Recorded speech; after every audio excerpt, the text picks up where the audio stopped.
Welcome to Modern Mystic Messages. I'm Teresa. Thank you so much for joining me here today on the live stream. Today is Friday, October 3rd of 2025. If you're watching the replay, and if not, either way, welcome in. Hopefully we'll have a good conversation tonight.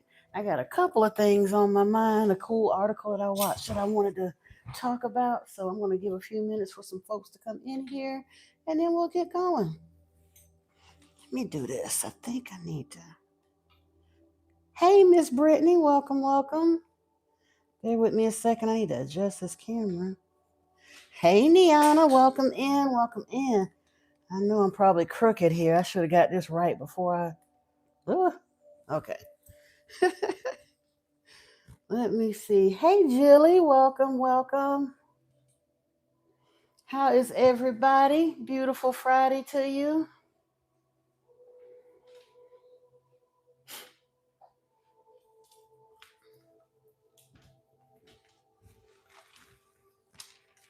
I love this. I love it, love it, love it. I don't know what was here. Okay. I today I created another playlist for the channel. There's only one thing on it right now, but it'll grow in time. But I had to. Hey, Oliver, how are you? Welcome, welcome back. Awesome. I know, right? Right? But that's all right. You here? You here? What Miss Celia say? Us here. Us here. Y'all, as I was saying, I created a new playlist for the channel today. Oh goodness, Niana, I was in the email and I must have missed it somehow. I'll send it to you. I'm so sorry. I will send it to you. Let me write myself a note. I'm glad to be here too, Oliver. I'm writing a note right now. Send Niana the WhatsApp link. And you know what? I feel so bad because I forgot to check my Instagram too. I might have some folks in there that wanted it too and forgot. But I will definitely do that. If I don't get it done tonight after the live stream, then I will check my stuff in the morning. But hopefully, I'm gonna look tonight because we should get done before 11 tonight. And good evening, Paul. Welcome, welcome, brother Snow Cloud. Good to have you in here. So the playlist that I did tonight is basically because I've got like a private playlist of stuff that I eventually want to talk about on the channel, but I wanted to create another playlist of items of interest that I may or may not actually do a whole video about, but I still thought it was worthwhile watching. And Paul, that piece that you sent me is going to be item number 2 on that playlist. Paul sent me a very interesting piece a couple of days ago about the med bed technology. And it kind of went along with what I had already felt in my mind, but it expounds on it further for those who aren't that familiar. When I started talking about med beds, it was a very organic thing, something that the angels and ascended masters would have to direct you to. It's operated by them. It doesn't cost anything. You can't go and sign up for it or anything else. It would be something that your spirit team would have to invite you to.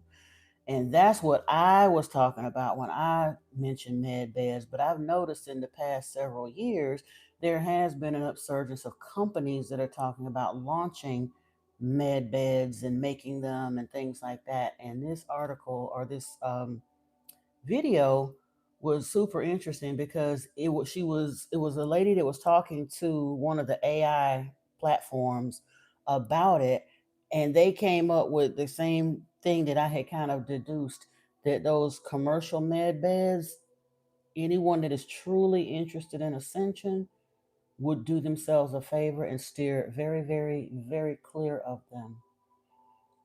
Um, Especially ones because they were saying that they're basically being run by the false matrix, that you go in there thinking, yeah, and they may, some of them may actually repair physical health, but at what cost is what the AI platform was saying. If you have to exchange some kind of allegiance or give up your freedom. And heaven forbid those that require some kind of a biometric scan in or log in or something like that. And the company controls the database, the company controls the login, those type things. You literally are making yourself an electronic slave if you allow those.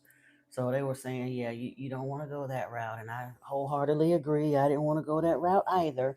So, but I just thought it was interesting. It's a super short video. I will link it to I'll put it in the new playlist. I think I've labeled that playlist items of interest because I didn't know what else to call it. But the first thing that I put in there, yeah, yeah, please, please, please. Anybody that is awakening, considers themselves star seeds chosen, awake, woke, waken, almost awake, any of that, or anyway spiritually focused, do not allow yourself to get tricked into going into those exactly, Oliver, a robot made of meat. And honestly, the next article that I want to talk about, I saw it after that one. That video was only like 3 or 4 minutes. And then I went and something just told me, go and check and see what's going on over on Paul Wallace and the Fifth Kind. And then I had to go look over at Ancient Astronaut Archive and Anunnaki Ancient Mystery. And oh, they've been busy over there. Trust me, I've got about 2 or 3 hours worth of videos that I need to watch over there. But I will, and y'all, I'm trying. I'm doing my best. Be patient, but we'll get caught up on it. But on the Fifth Kind, there was an excerpt from a Gaia interview with Greg Braden. And I love Greg Braden. I really do. Number one, if nothing else, definitely check out that article because I didn't realize that the host of the Gaia show that he was on, she's 74 and Greg Braden is 70. And they both look amazing. I'm like, yeah, I gotta I mean, I knew Greg was older because arthritis has kind of gnarled his hands. His hands look considerably older than his face. But yeah, I'm ignoring you, Blue Eyes. I see you, but I'm not playing that game with you tonight. We got things to do. So you can stick around and learn, and you'll get your 2.4 in knowledge. How about that? Even swap ain't no swindle. Yeah. And here's the thing. The next article that I looked at, it was that article, I mean the video, it's on the Fifth Kind, and I think it's on Fifth Kind. It's called We Are in a Battle of Epic Proportions. And Greg Braden is the primary person that's being interviewed. Hey, mystery dude from another omniverse. Welcome, welcome. And basically, Greg is the one that was talking about how the scientists have identified like the Anunnaki signature in our DNA sequence. But in this video, they were talking about the fact that now they're looking at how the great ape we have 60, wait a minute, 40, 46 okay, 46 chromosomes and the ape has 48, and they were wondering like why are they apparently less advanced but they have more chromosomes. So they looked a little bit further and they found that chromosome 2,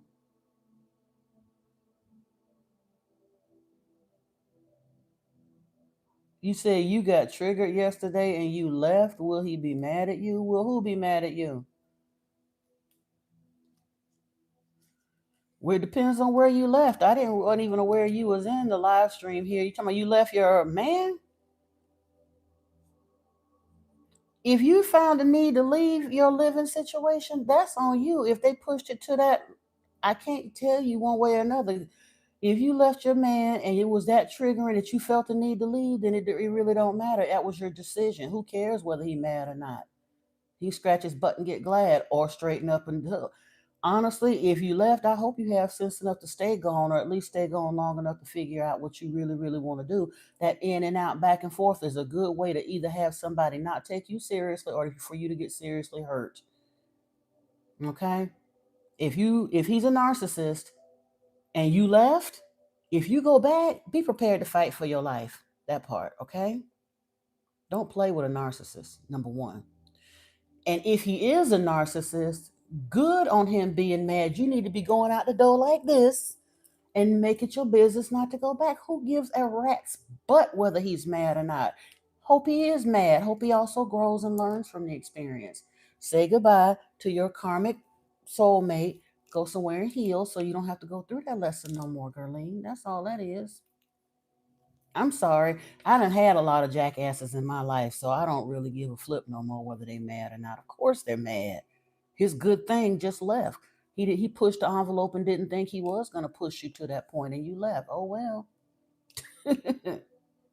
Holy, you can get up out of here with that. We're not doing that. I don't have no problem with the whole any of either or side, but we're not doing political agendas up in here. We have ascended beyond that. Okay?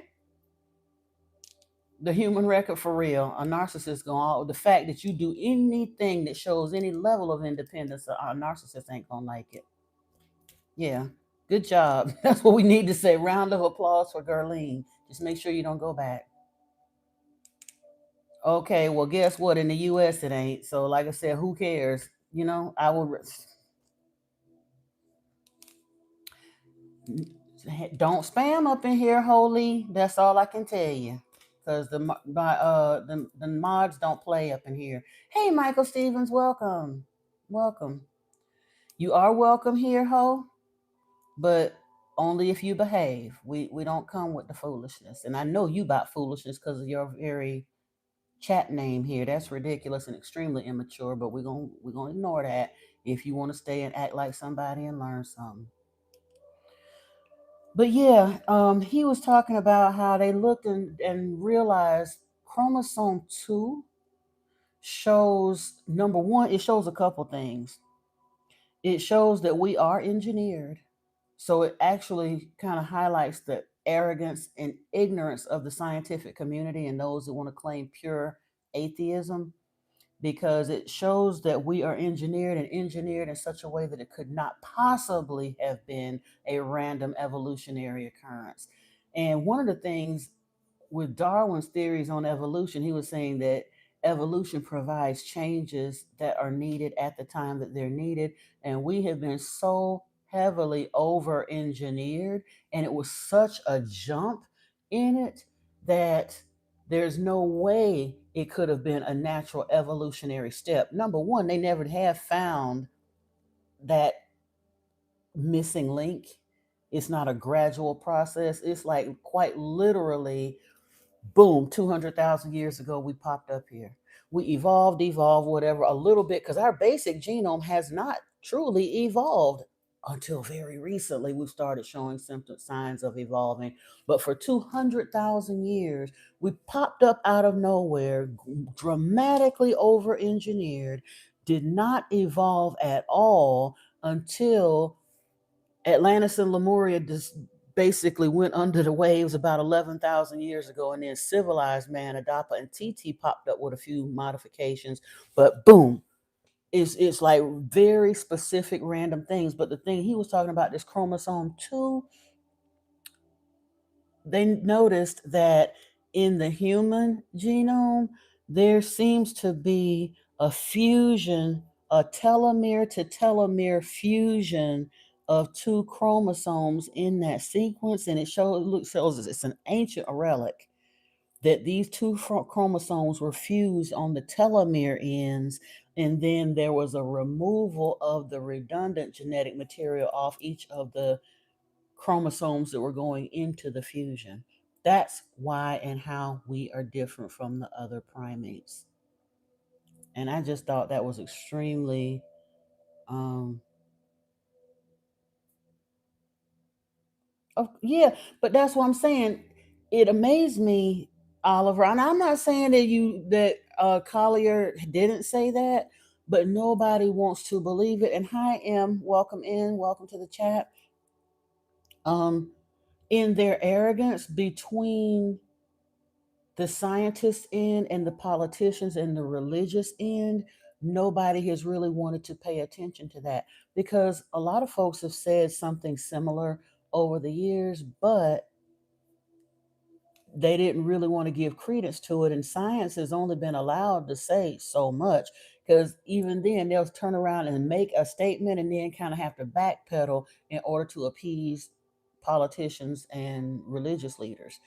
um it also, I'm trying to see.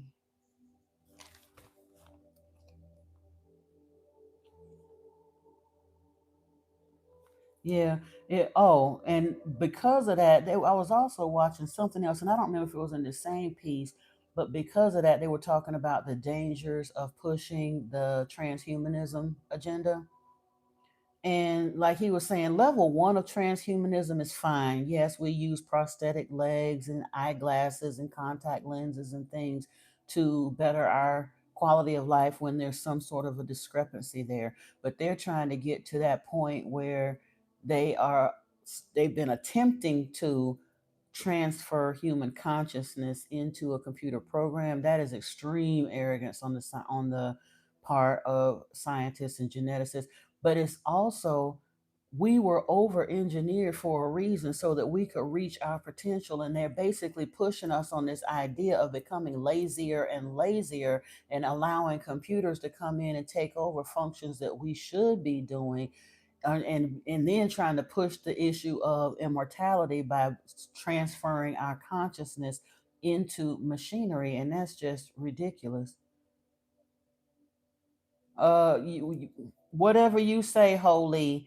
Over here, we understand that the one that did the engineering was Lord Enki, because that's what he said. Even though the religionists would rather believe everything else, the scientists would arrogantly want to believe the evolutionary story. But the oldest text that we have on the planet very clearly tell us that the Atlanteans came from Nibiru. The initial landing crew, well, Alalu was the very first one here, but the first multi-man crew that came here was Enki and Enlil and Ninmah and Thoth, along with 50 of Enki's basically technicians and soldiers and whatever, the tactical team. They came here from Nibiru, and in the process, eventually, they didn't even start the Human Genome Project until many shars later, about 8 or 9 shars, or roughly about 30,000 years after they first came to Earth. They came across this hominid, and to fill a need in trying to save their home planet, they genetically modified a hominid that was here and fused their DNA with the hominid's DNA that was here and created Homo sapiens sapiens. Yes, Enlil and Enki from Nibiru, the original Atlanteans. Though whether we came from like I said, Homo sapiens, we were the first round of Homo sapien. That was, and again, it did not, and I think it was Australopithecus that we jumped from, not necessarily Neanderthal, but whichever way, we had not entered into Homo anything, Homo erectus, Homo, all the rest of them. We went straight from that life form. They created Homo sapiens sapiens by modifying whichever base uh, hominid. I don't want to say primate, because they didn't say primate, they said hominid. That they modified the hominid that they found when they were in Africa looking for their gold. Well, like I said, they had located the gold. They were having too hard of a time getting the gold out of the mines. They were royalty from another planet. They could breathe our air and survive in our atmosphere, but that African heat was whooping that butt. And the folks that were there working, the miners, were like, look, we've been here digging out this gold for 30,000 years. You're going to have to send us some help, or we're going to mutiny. And Enki, being a scientist and geneticist, he and Thoth had created the House of Life. They were just experimenting just for shits and giggles, because that's what they do. And he said, while we were roaming around out here exploring and mapping everything out, I did come across this hominid out there that probably, if our DNA is compatible with it, we could do a little something, something, and create what could be a working class here. And they took it back to the council of Nibiru and got to go ahead. And it still wasn't an instant process. I don't think they successfully came up with the Adamu for another couple of shars. Are they gonna give us SNAP benefits? No. Of course, I accept my European ancestry, Cranberry, because European ancestry is no different than nobody else's ancestry. All human life started in Al Kepalan on the African continent, according to the oldest texts available on this planet. Humans migrated into Europe and Asia and all over the place later on through very much don't we know we're not doing that. You ain't no bastard. You ain't conquered Jack Diddley. Y'all was enslaved. It was more Europeans enslaved by the Barbary pirates than there were black people enslaved during this latest wave of slavery. There's no reason for any person on this planet to turn around and go from or to turn around and think that they're better than another one. Every single culture on this planet has been both the enslaved person and the slavers. Stop it. Because that kind of arrogance will get you caught, tossed right up out of here. We don't do that here. Bye, Cranberry. We don't do that here. This is your last warning. You can get up out of here.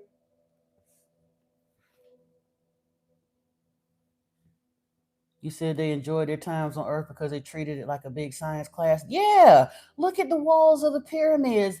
And it's okay. Here's the thing that I want people to understand. When they first got here, those two brothers, Enlil and Enki, are dramatically different. Enlil has known from day one he was born for the throne. His the throne is his birthright. That's why, as effed up as it is, that's one of the reasons Anu gave him command of earth. His first title was Lord of the Command. He has been trained from childhood to be a military tactician. That's why he do the nasty, hateful stuff he does with absolutely no remorse. He don't have no value for life. On the other hand, even though Enki was the older brother by the virtue of the blood of his birthright, he would never reach the throne unless something happened to Enlil. Enki knew he would never see he would never be able to gain the throne. He trained all his life with the scientist on Nibiru. He was always fascinated in science and art and philosophy and all of the things that he wanted to do. He didn't have to get out there and train for military prowess. He was fascinated with learning. He was always the more cooperative um, brother, the less violent brother. He didn't like the morals on Nibiru. He was the one that was trying to teach a more compassionate way. Y'all busy talking about SNAP benefits and what they cut. I ain't got none, so I don't know. you know, I don't know what to tell y'all. The ones that got more enjoy it. The ones that got cut, I don't know what to tell you. It is what it is. Oh, you taking care of your grandmother? That's why. Yeah, that's why. And like I say, enjoy what you can while you can. Okay, Oliver, thank you so much for stopping in and joining us. Appreciate you. Yeah, Inky walked in love. And he, like I said, he had a love of learning, he had a love of all of that. And when he created Homo sapiens sapiens, he understood because at first they tried to do it without adding their DNA and it did not work. And being the scientists, in order to, they were so close, they were like, well, I think that we could do this and I think we could do that. And finally, he was like, I'm gonna add my essence. And even then it didn't work. And they tried a couple more rounds and it didn't work. And that's when his sister, who was also a scientist, Isis Ninma, she said, well, you know what? We've been trying to get this thing to take root. Maybe because it's of this earth, maybe it needs that carbon based touch. So in order to fertilize the zygote, they had to stop using their petri dishes from Nibiru and create an earthen vessel. That's why we get that story in the Bible how we formed of the dust of the earth. No, we weren't. But the petri dish that allowed us to be initially germinated was formed from the dust of the earth. And even then, that still didn't work. So then she got her thinking cap on and said, let me carry the zygote in my womb. And she took the chance of doing it. She didn't want to put another female from Nibiru at risk. She was like, let me do it. And she carried the Adamu. And then when she gave birth to him, and he was of sound limb, and he seemed to be of intelligence and this and that. And Inky's wife, Damkina, agreed to carry the Eve in her womb.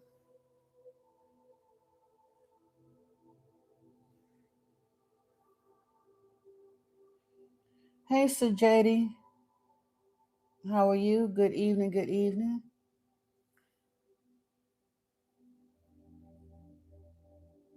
You said thousands of years ago, pyramids in Egypt, Mexico, and China. That's because they was all put there by the same people. If you read the Emerald Tablets of Thoth, it tells you uh, Thoth said in there, builded I the Great Pyramid. Well, guess what? When he left the children of Kim over in Africa, he ruled in Africa for 36,000 years, and then he went into the Mayan lands. He was known as Quetzalcoatl and Kukulkan, the winged serpent, over there, but it was the same person. And in the Asian lands, other Anunnakis spread out there. When they came into Africa because that's where Alalu first saw the heavy concentration of gold, and they built cities there, Shurabak, Eridu, all of them.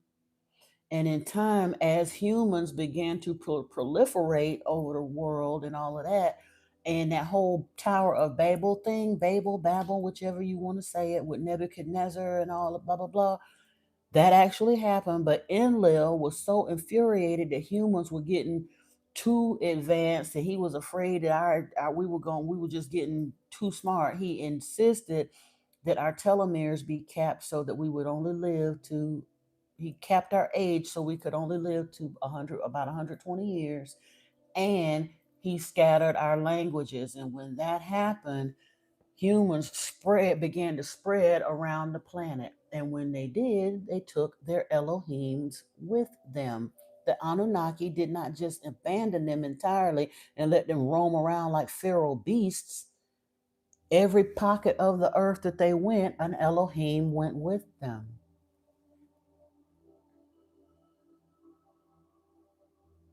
Said love is the key to frequency to increase the magnet fields which affect the heart and mind. Yeah. And truthfully, that's the thing. Enlil never wanted to recognize our intelligence. He didn't want to recognize our link to them since they gave us their DNA and none of that. He still just saw us as little more than animals and all the rest of that. But Inky, once he actually put his DNA in us, he saw us as his children. He saw that we had the potential to match or potentially even exceed their intelligence eventually. And that's what he wanted. That's why in the Emerald Tablets, Thoth asked, once he obtained his own immortality, he asked for permission to stay back instead of going out and being free to roam the other dimensions and the rest of the cosmos. He asked to stay among the children of men to help them reach their enlightenment and reach their immortality as well, to free them from the veil of illusion that Enlil and his cohorts and the Watchers and all the rest of them had introduced by bringing in all of that black magic and things that were brought in way earlier than they were supposed to.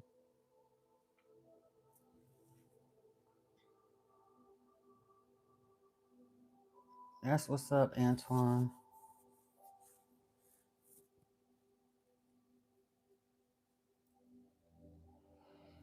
Yep.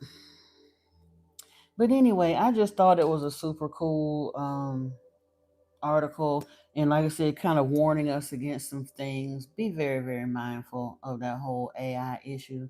Be very, very mindful of things like Neuralink and all of that as they start to roll out there. Because I do know, even Elon Musk, the main one behind Neuralink, he has said in multiple occasions, as a businessman, he is pushing that technology to stay ahead of the competition, but as a human being, he's afraid of what's going to happen. He know what's going to happen, but the governments of the world won't leave it alone, so he going to go ahead and make his money while he's in it. Now I think that's a little, but yeah, they just doing stuff. You cool, Antoine? It's fine. Hey, Ben Columbia, what's up? Welcome in.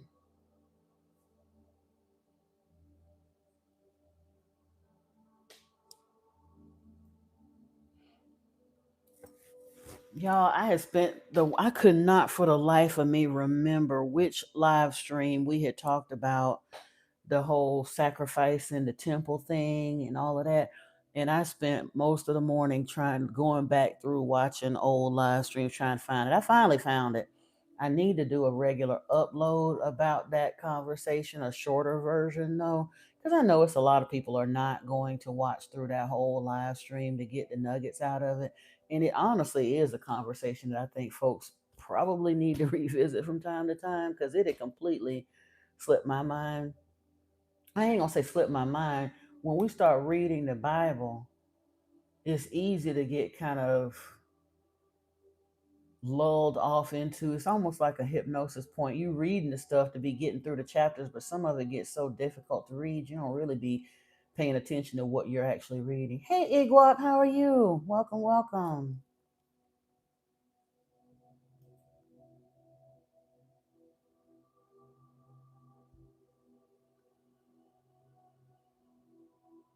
Okay, Antoine, I'm not sure. Okay, yeah.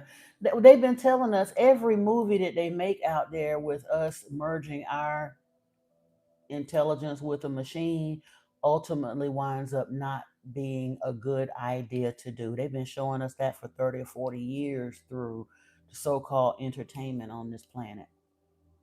And even with the whole AI agendas and stuff, look at movies like I Robot, uh, all of that stuff. It never turns out well, ever. I can't even remember the one where they put the guy was dying of cancer or something, and they put his personality, his essence into a computer, but that got out of hand too. You said you glad it caught me on. Yeah, all is well. Is well. Yep. Feeling the energies and stuff. Hanging in there though. Hanging in there. Iguap. Ben, Columbia mystics basically question the status quo. We look into the stuff that a lot of people won't look into. Basically, we have a curiosity for the things that other people won't look at, especially as it deals with our spirituality, with faith-based concepts and the older texts and things that are available on the planet. Mhm.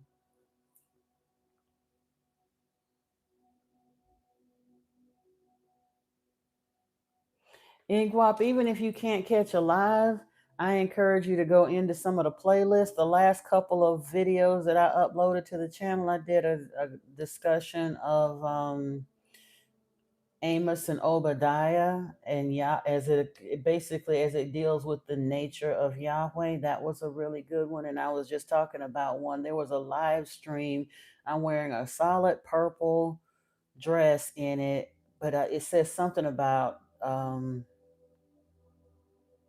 I think it's First and Second Kings. It starts out in Leviticus. It has Leviticus, First and Second Kings, and something about the nature of Yahweh in the title. That was a really, really good conversation.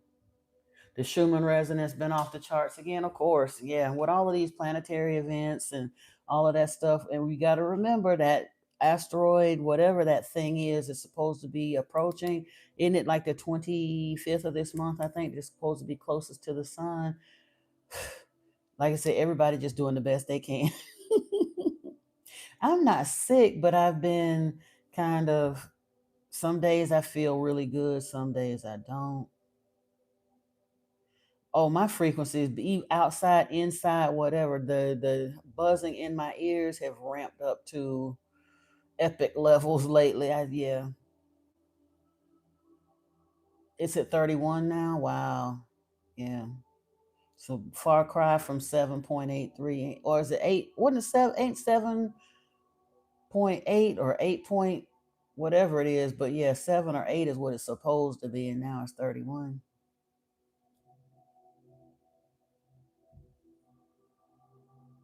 That's crazy. But hey, y'all, exciting times, you know? And that's the thing that I know a lot of people probably think I'm a little nuts because we all get look, if you type in human frequency, there are a couple of websites that monitor it day by day. You can look at it hour by hour if you want to, but if you type it in Google, there's a couple of sites that will take you there, Paul. 7.83. I couldn't remember. Yeah, I have slight dyslexia, so I couldn't remember if it was 7 or 8. But yeah,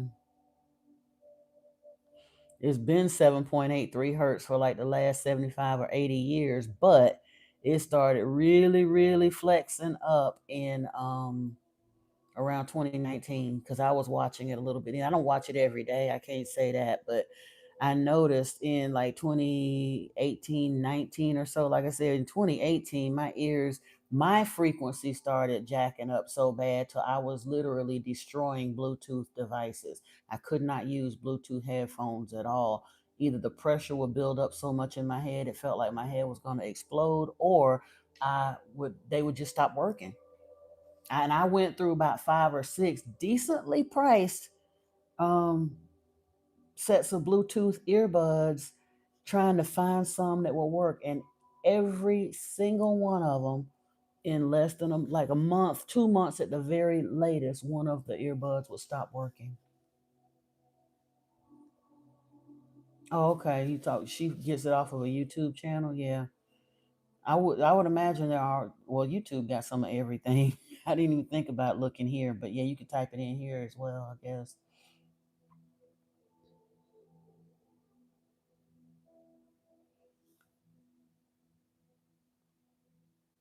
Your battery dies all the time.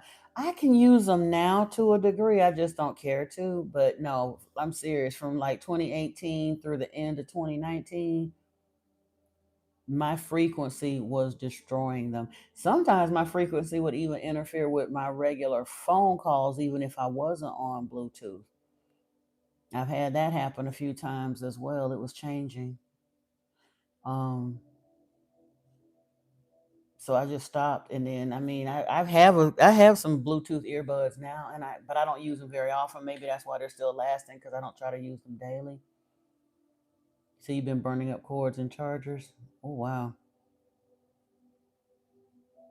Yeah, most cord. Well, I'm rough on them though, so I don't even pay attention to that. But I just thought it was weird that I couldn't use ear like Bluetooth devices. But like I said, I also, when I was working from home here and my desk was over in that corner, wherever, however they routed the cable cords, Wi-Fi router, whatever it was, I had been in that corner for over a year.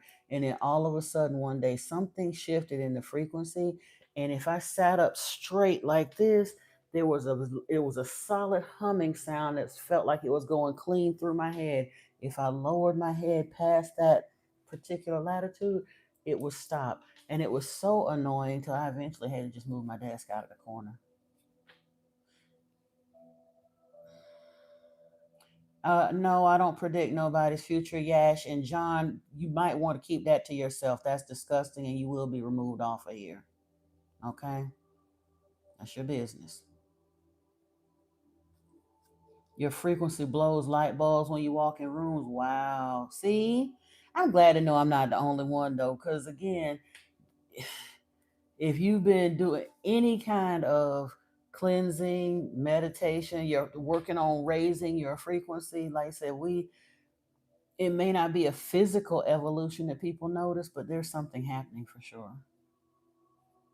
You said this socket just shot circuited sparks and came out. Wow. Wow, wow, wow.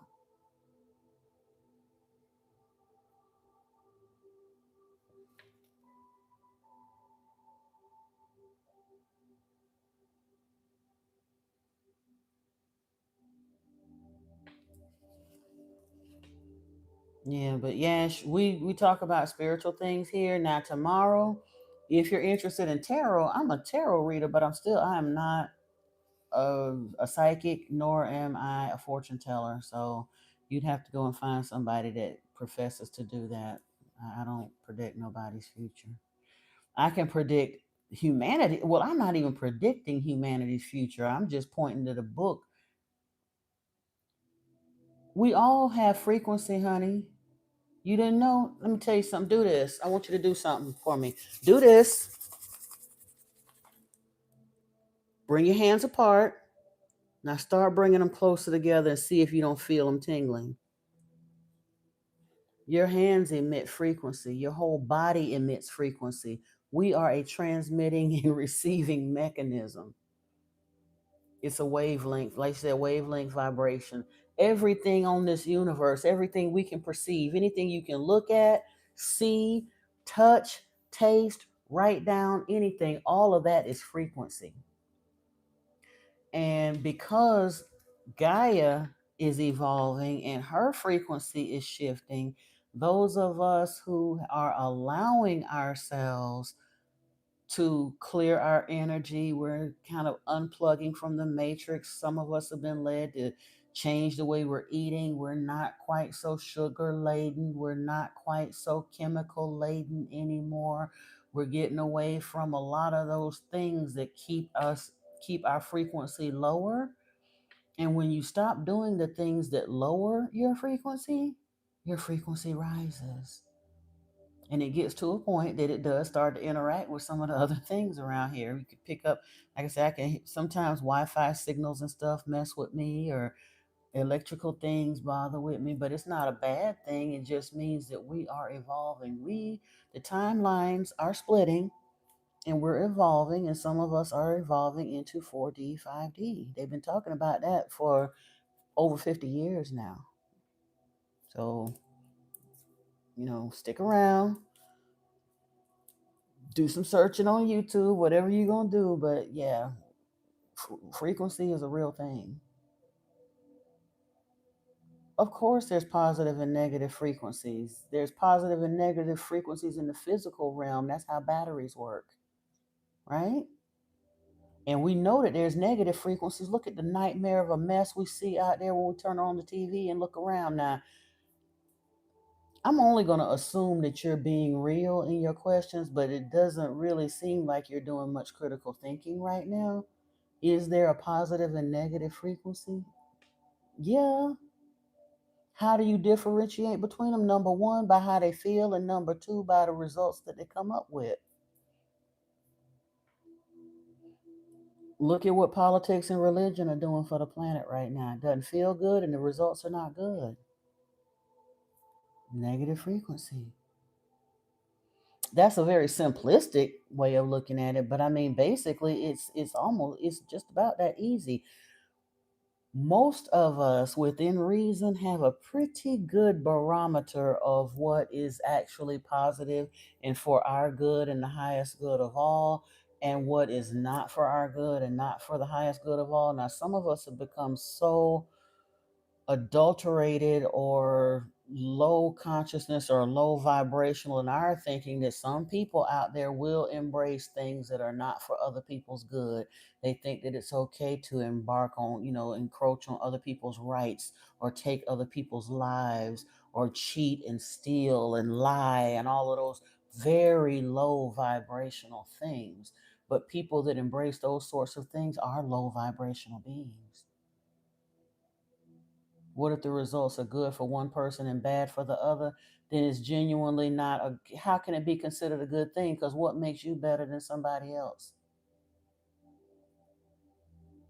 Now, we've been taught through this faulty system that we live in that there are things that are for the greater good. And now there's some things they consider collateral damage or whatever, but as a general rule, your rights only exist up until the point that they encroach upon another person's rights or comfort level, and then it's no longer a good thing.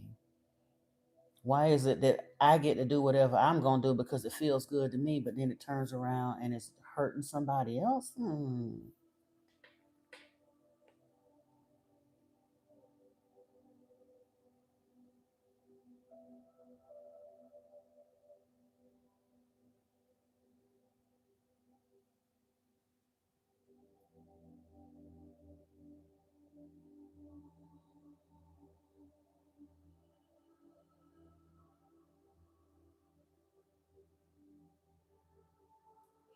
You said only when you get outside or when you're traveling, sometimes you can cause accidents. How do you feel like you caused the accident, Gerlene? That's what I'm trying to figure out. That's a little presumptive. If you're driving the way you're supposed to be driving, why would you feel like you caused an accident just because you happen to pass by one? If anything, I would encourage you then, if you honestly feel like you're the cause of the accidents, then before you start out traveling, ask for your archangels or your spiritual team to place a protective bubble around you and ask for safe passage for you and all who are along the road with you. John Armstrong, in order to get the WhatsApp group, yeah, that would be a negative self image, Darlene, if you feel like you're causing accidents everywhere.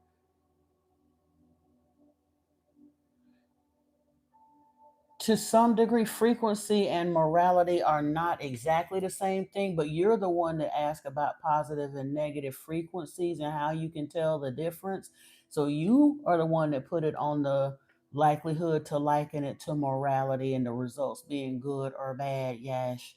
So I'm following along your line of rationale because to a degree, what humans consider good or bad, positive or negative, based on the effects they have to others, can also be a result of a person's vibrational stance within any realm or bandwidth of emotion. Like they talk about the scale of human emotions all the way from like rage and despair to acceptance and love and gratitude, appreciation, ecstasy, and all of those things. Those are frequencies as well.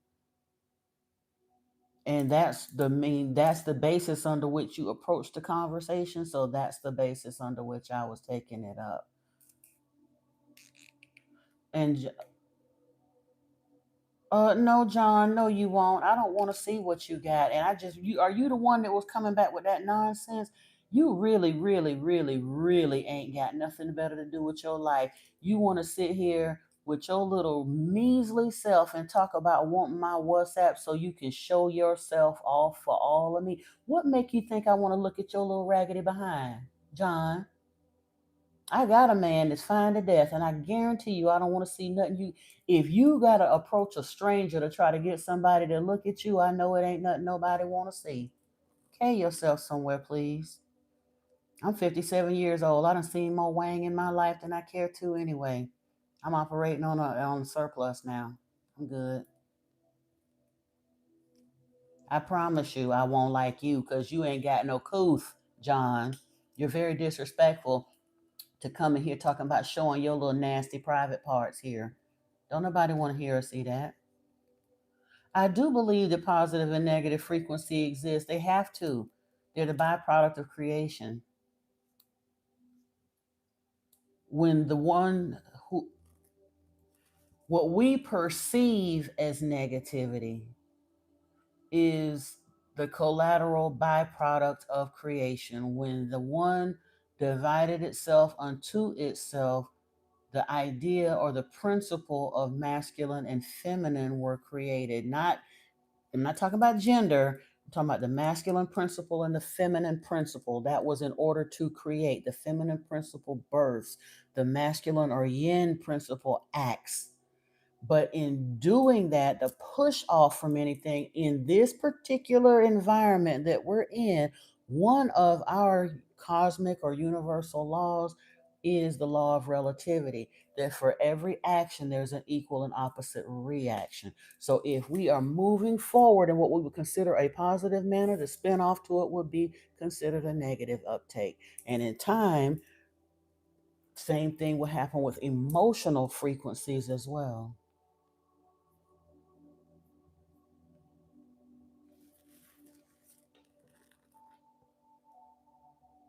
I just want to know how bored you have to be in your life to even want to approach a stranger that way. That's disgusting.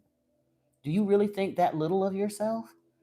That anybody with a WhatsApp account could look at your naked body, John? You should think more of yourself than that. And if you ever intend to actually have love, you should have respect for the person that you may eventually attract into your life, who might not like the idea that every other third person on the planet that had an opportunity to see your naked body, John. Have some decency about yourself, man. And Jay, same for you, dear. You might want us to go somewhere and not be an idiot. Because you really, really got to be real stupid to not understand that everybody on the earth doesn't have perfectly spaced little chipmunk teeth. Some people have what's called an open smile, and that's perfectly okay and it's perfectly healthy. You can hold off. They ain't even worth your time to block them. He just stupid, stuck on absolutely stupid. It take a real. I'm trying to have more patience and empathy for some of these people because I do realize that the only reason they do what they do is because they really ain't got good sense. You know what I'm saying? They so stuck in the matrix in that same negative frequency old boy was talking about and don't want to admit that's here. They're a prime example of being stuck in negative frequency. Because who in their right mind would think that it's cool to just approach strangers that way? One of them talking about wagging his wang at me. The other one don't know me from a can of paint and coming in here clowning me about a gap in my teeth. It's teeth. Some people don't even have none, right? That would literally be like finding a child that was born with a hair lip and deciding to walk up and taunt them about it. Do you do that as well, sir? Do you think that's cool, J500? If you find a child somewhere with a clubbed foot or a cleft palate, do you walk up and taunt them too? Or maybe somebody that's in a wheelchair? Hmm?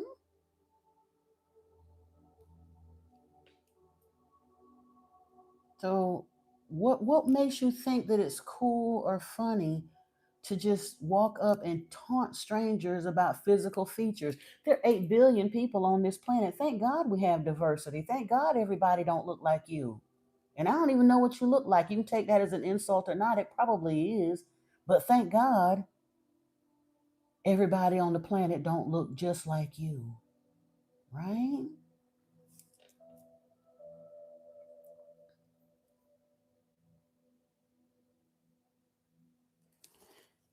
Again, hey Kaylee, I'm doing well. How are you, love?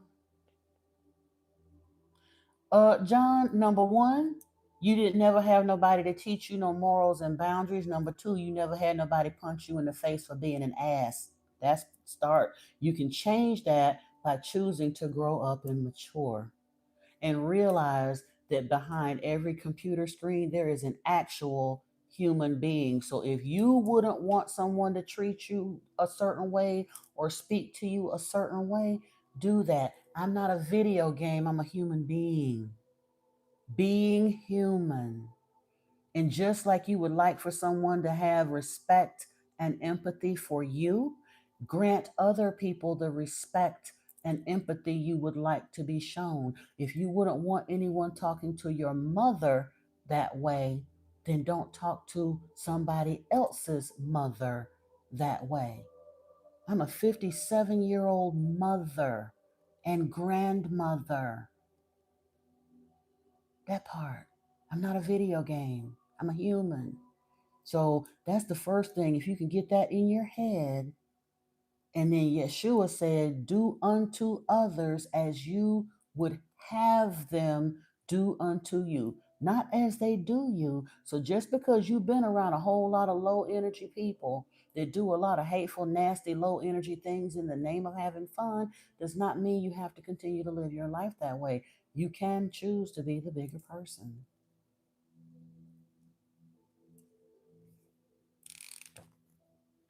Yash, what I just said to him applies to you too. If you got a whole lot of negative folks around you, like family or career, you need to understand that you were plunked in the middle of that stuff so that you could learn and grow from it and hopefully graduate from it. You're not supposed to just wallow in it and be as low and nasty as they are. You can be better.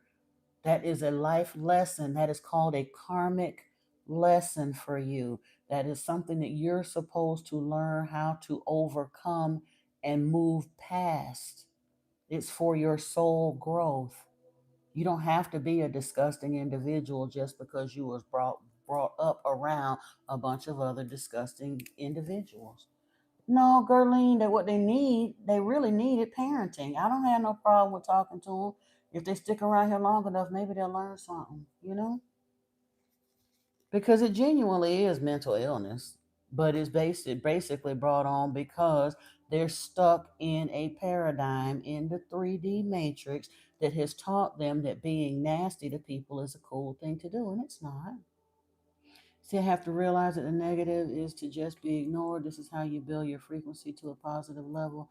We can move on to 5D or 6D or whatever. To a degree, that's true, Paul. But in my case, unfortunately, I'm standing at the edge trying to educate. As a teacher, I kind of sort of have to put up with a little bit of it to a degree.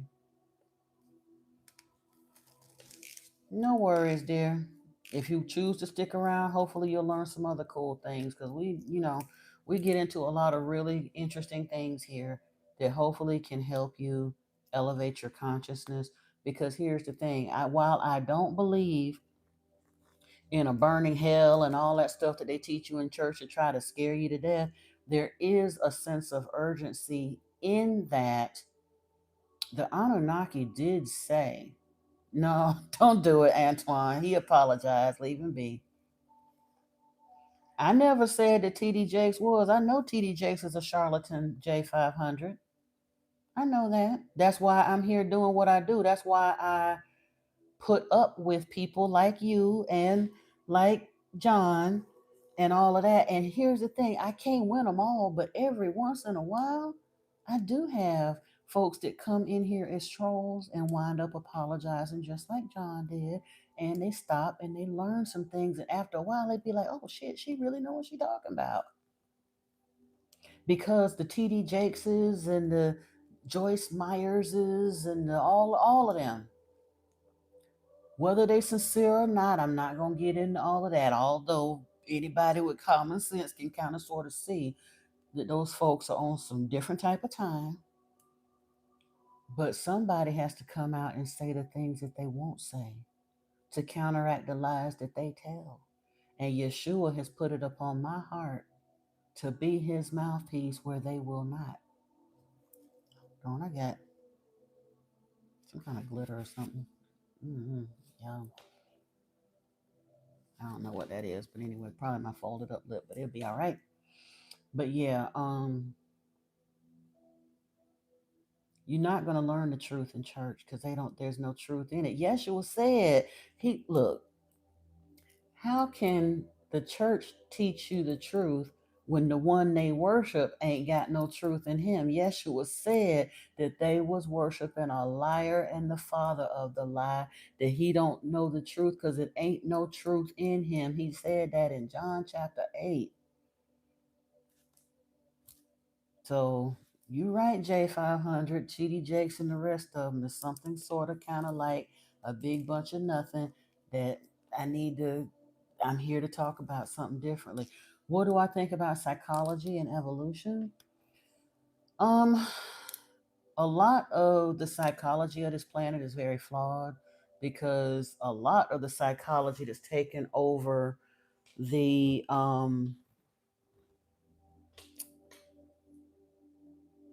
status quo thinking, if you will, is based around the physiology of prescriptive medicine in this country. So it's really not helping people.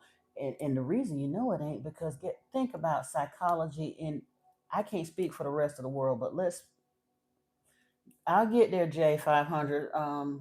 Yash asked me first about this psychology and evolution thing. When you look at psychology today, if it was genuinely designed to help people, they wouldn't have to be in therapy for 15 years to see any benefit, number one. And number two, the world wouldn't be going to hell mentally in a handbasket. Scroll either direction, up or down on YouTube, and you're gonna see within 10 videos, I guarantee you'll find some kind of a video about somebody crashing out.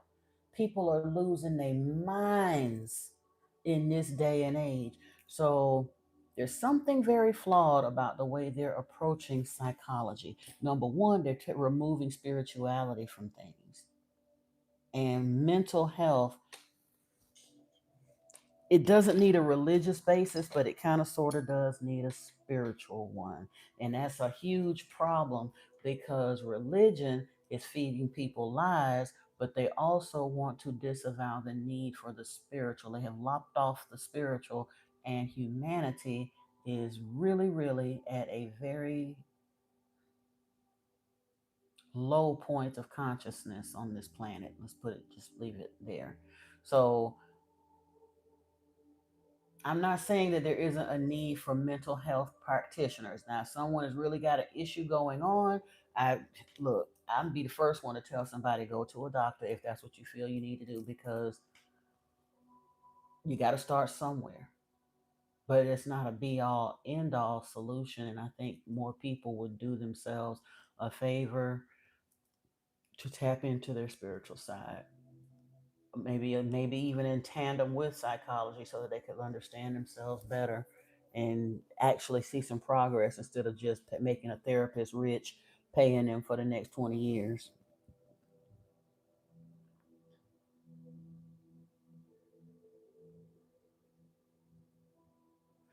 Some medicines do work, Gerlene, but by the time, typically, you think about it, when they start medicating people, the people are so far gone till it has gone past purely mental illnesses starting to have physical effects. And truthfully, what they're really trying to do isn't help the person heal. They're trying to keep the person from becoming a danger to other people. That's all.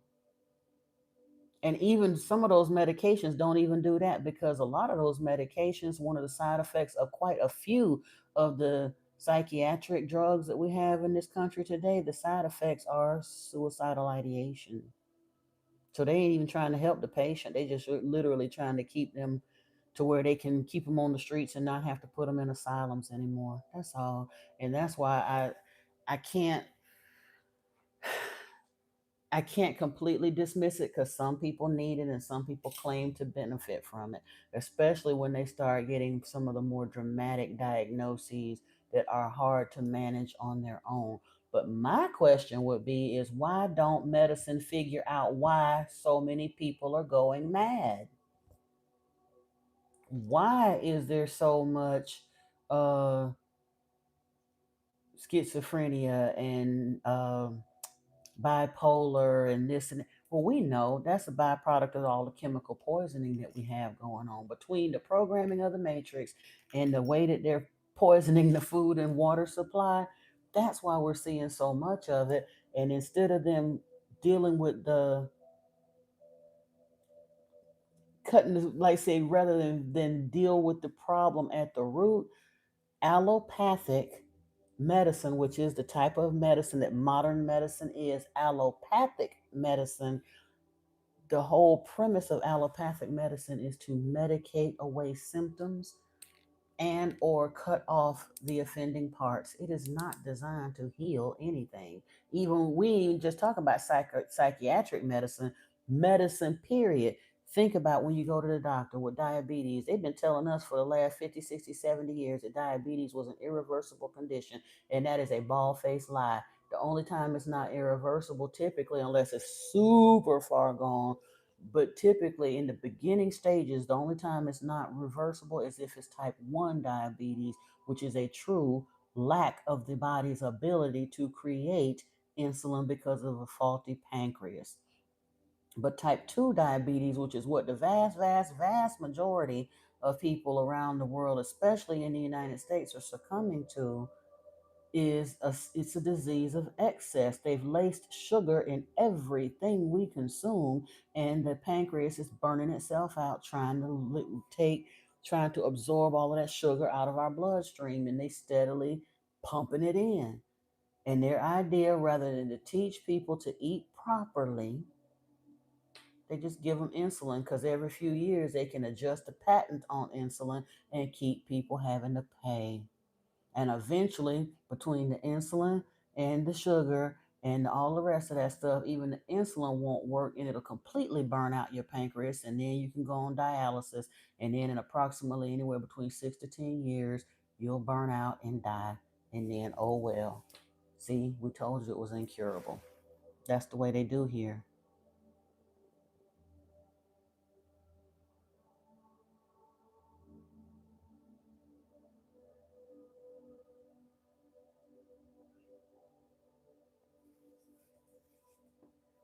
Joel Osteen is one of the biggest devils out there. J500, all of them. Because here's the thing, and this is obvious. This is the first time I've seen you in my live stream, so you don't know what we do here. I'm not saying that he's morally worse or better than any of the other mega church preachers. I'm not. He's not any better or worse than any of the rest of them. But the fact that they have the opportunity and the money and the time to actually go into real information and learn the truth, but instead they still spewing that Christian nonsense, they're all reprehensibly guilty because they are all still misleading humanity by teaching people to continue to worship Yahweh Jehovah. The fact that all of any of Christianity, period, they worship Jehovah, who is Yahweh. And Jesus, told the Jews that they were worshiping the wrong Elohim, that his father was love, that they did not know his father, they were worshiping their father, the devil. Yahweh's other name is Satan. His other title, I ain't gonna say a name because it's not a name. His titles when he came here from Nibiru were Lord of the Command and Satan of the Eden. Satan the devil is Yahweh, who is Jehovah, who is also known as El, who is known by the Muslims as Allah. The Bible tells us the whole world is lying in the power of the wicked one, and that ain't no lie. 75% of the people on this planet worship Yahweh in one form or another. And all of the Christian televangelists are helping to keep humanity stuck and lost by continuing to preach and teach that lie. And they steadily fill in their pockets, but they leading those people right off the rails to their own demise. Joel Fakestein. I don't mess with doctors too much either, Paul. But I mean, if I hurt myself or whatever, and it looked like I wasn't gonna survive through the night to make it the morning, or I'm finna bleed out or something, yeah, take me to a doctor then. But I have honestly not been to a doctor in,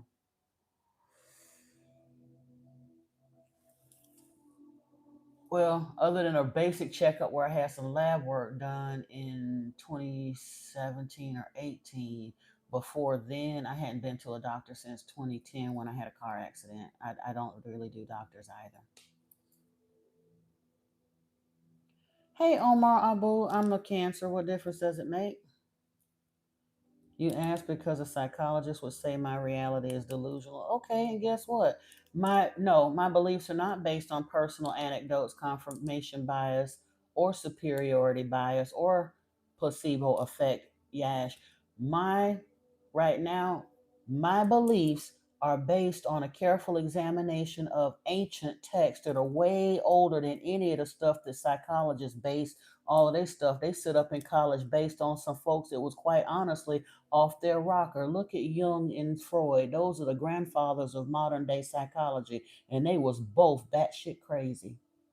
So I don't really care what a psychologist would say. And if you talk to most psychologists, I was trying to be nice and allow for the fact that some people do have to go to psychologists to get medications when they are way off. They're on the range on whatever illnesses they got going on. But most folks, most licensed psychologists that have been in practice more than 5 years are batshit crazy. Sorry. But the beliefs that I have here are not based on personal anecdotes. They're based on a conscientious examination of ancient texts, including the Bible, the Emerald Tablets, the Lost Book of Enki, Anuma Elish, Atrahasis, the Popol Vuh, Book of Enoch, Book of Joshua, on and on and on and on. It's not just my personal anecdotes and confirmation bias. You don't know what we do here. You really don't. Yeah, and truthfully, the gut is the first mind, and people don't even understand that, Niana. And a lot of us have a lot of mental illness because our gut biome is completely destroyed starting from birth when they send us out of the hospital consuming that baby formula that's 43% sugar.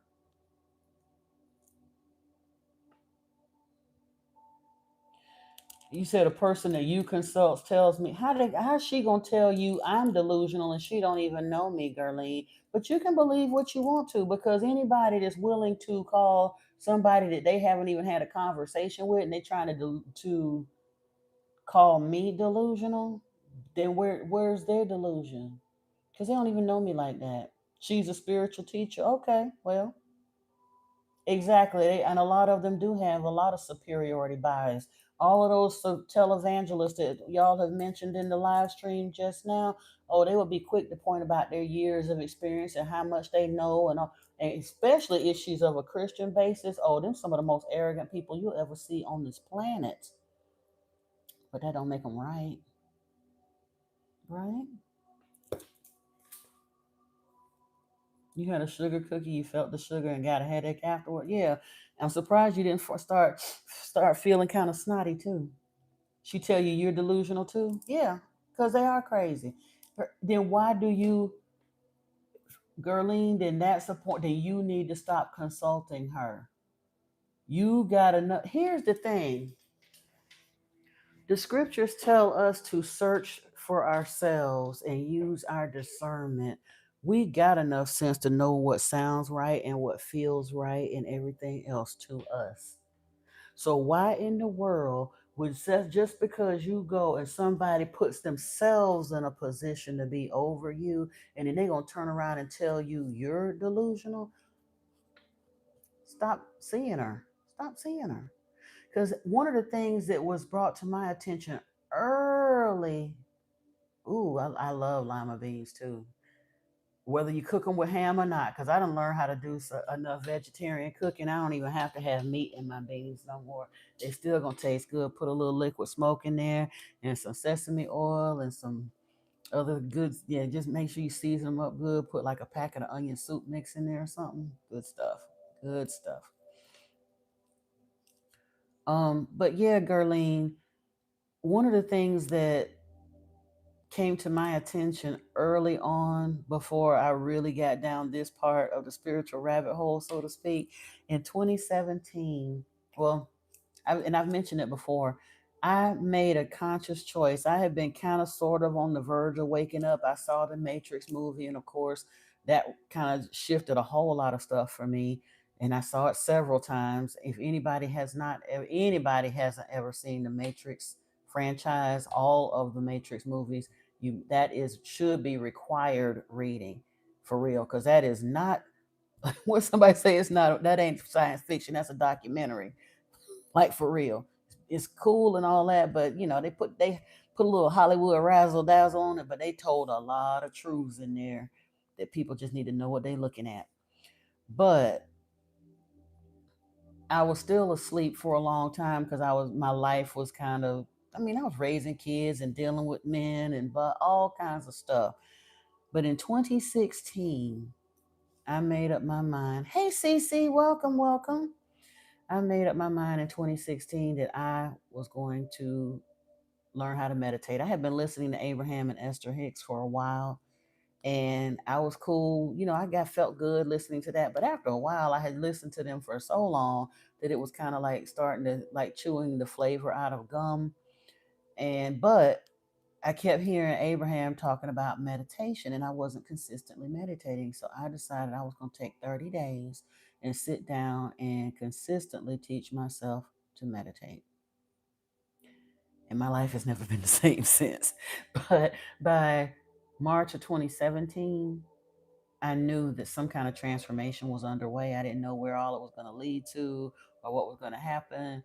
But yeah, I actually began to understand that a transformation was happening.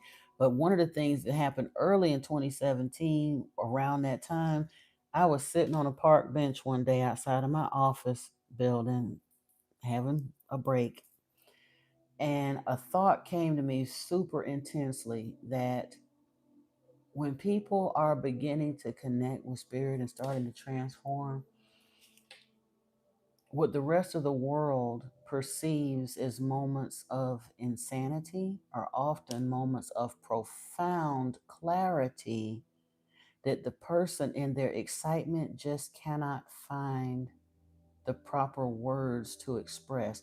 Think about Kanye West when he went off in that big crowded auditorium or whatever a few years ago. Now, Kanye got some other problems since then, but when that happened, or when Jim Carrey went off, they not crazy. They just they got a little put the they jumped the gun a little bit in trying to put words to it, and it makes them sound crazy, but they're not crazy.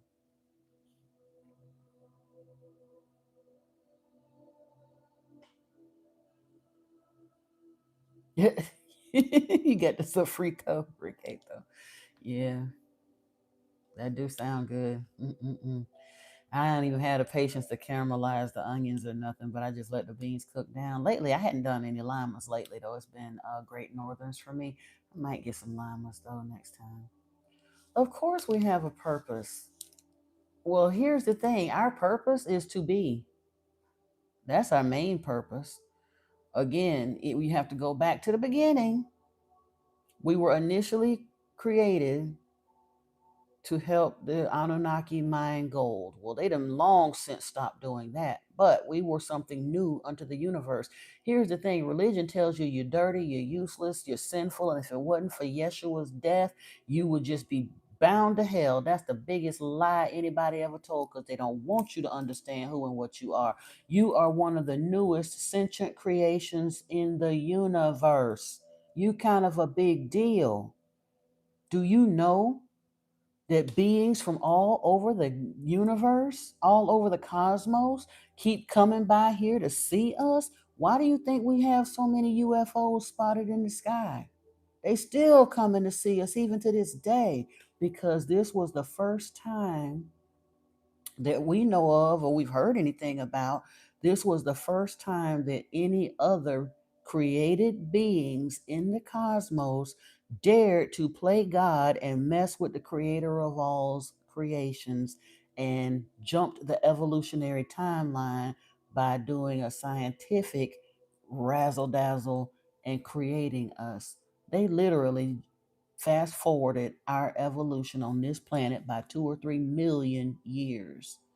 We are kind of a big deal. There ain't no need to get arrogant about that, but we do have a purpose. Our purpose is to be, and to be all that we can be.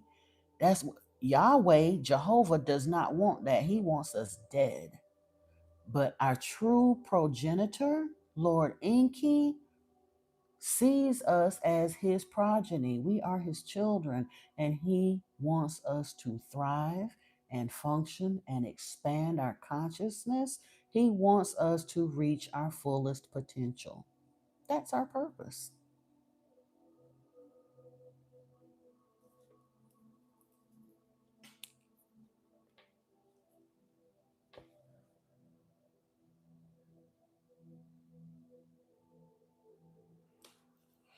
Mm-mm-mm.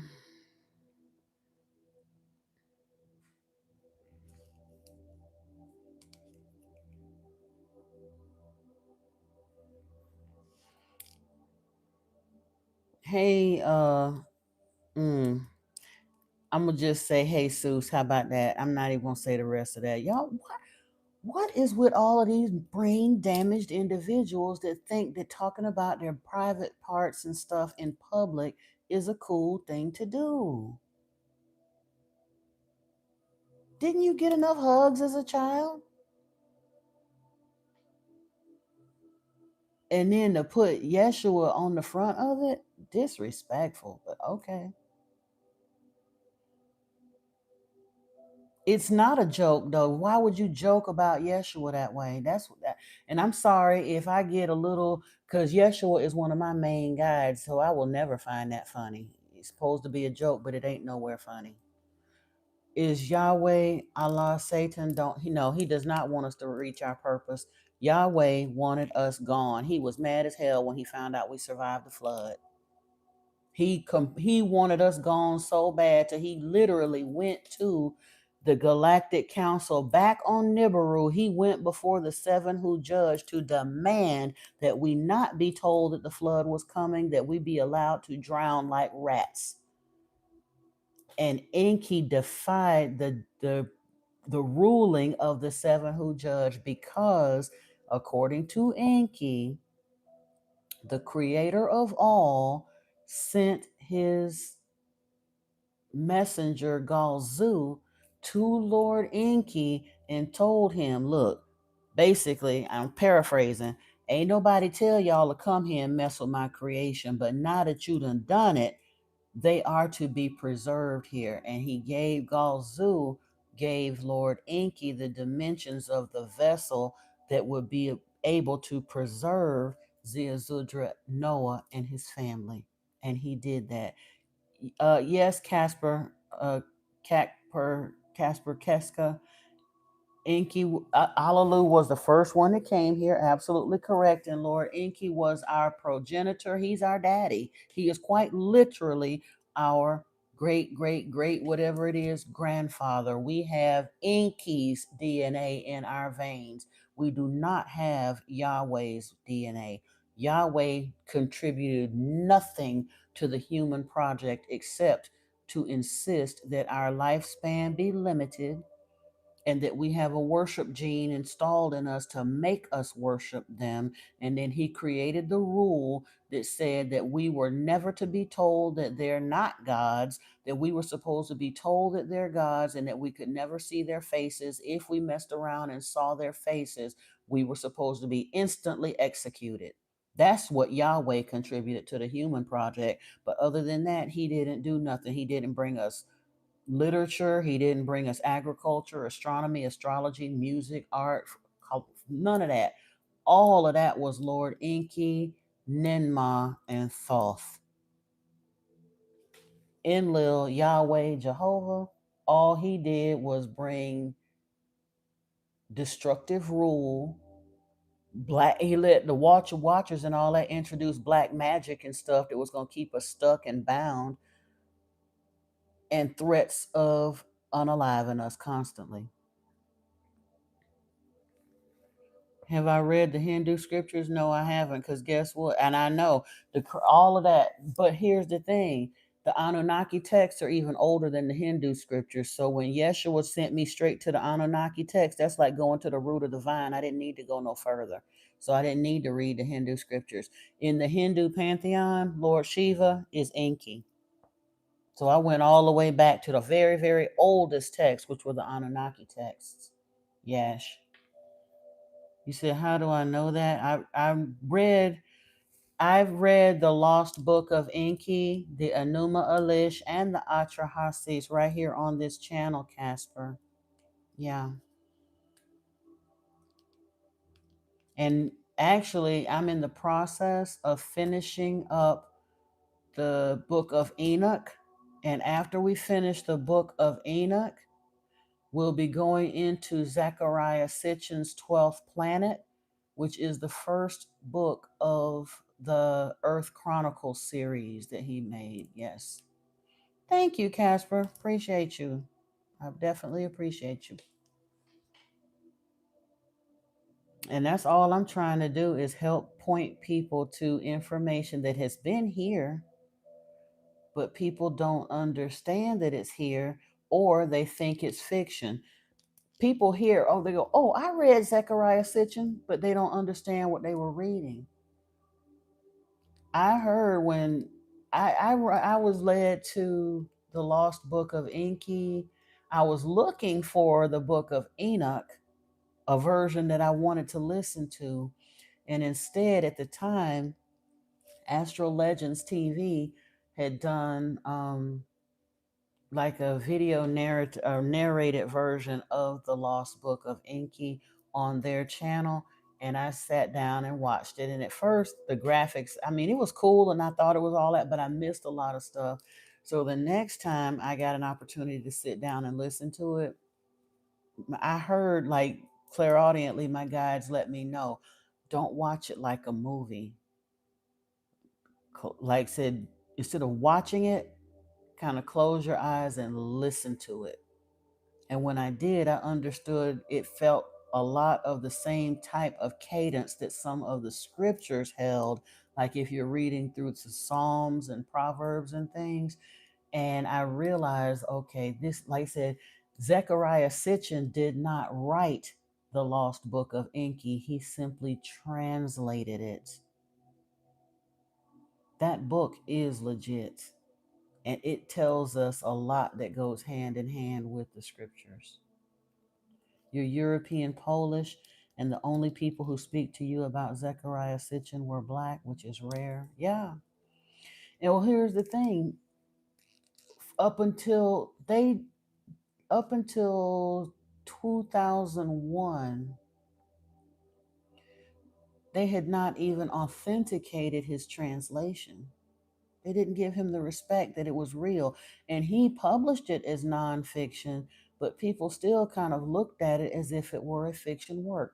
That brother dedicated his whole life basically to those translations and doing further research about all of those things. But he was someone who questioned a lot of things from childhood too. He said he used to get in trouble in school, especially when they were going through the Hebrew texts, like when he was one of the early ones that talked about the fact that the Elohim in the Bible does not mean God. That is a mistranslation. Elohim means powerful ones in the plural. Rudolf Steiner mentioned the fact that there were more than one Elohim being talked about in Genesis. He mentioned that way back in 1925, and people still didn't listen to him. He was from Azerbaijani.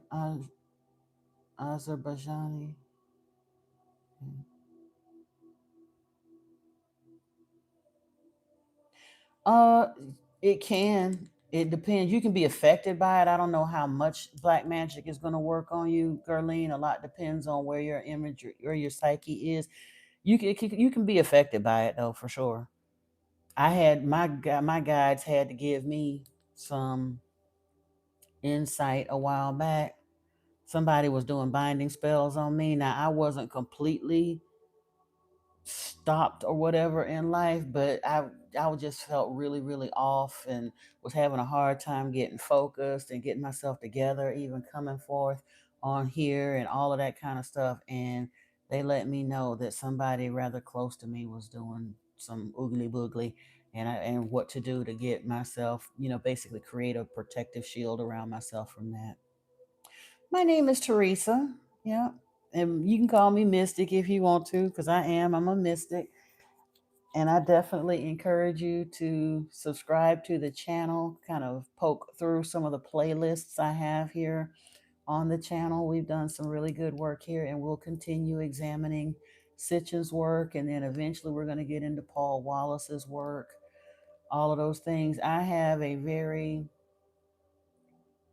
strict Christian background. That's what I was raised in, but it didn't feel right to me. But because of my Christian background, I guess that's one of the reasons I still have a sense of urgency. Some people will read Sitchin's work and they think, it's nice, and they don't really think anything of it. But when I read, oh, thank you, appreciate you. When um when I read the Lost Book of Enki, one of the things that got my attention was the fact that the Anunnaki said that at some point within 2 showers of the flood, that there would be another cataclysm coming. Now, I'm not sure exactly when the flood happened. Christianity tells us that lie. They want it to be within like 3 or 4 thousand years ago because they're trying to say that the human story is only 6,000 years. And I don't believe that for 1 second.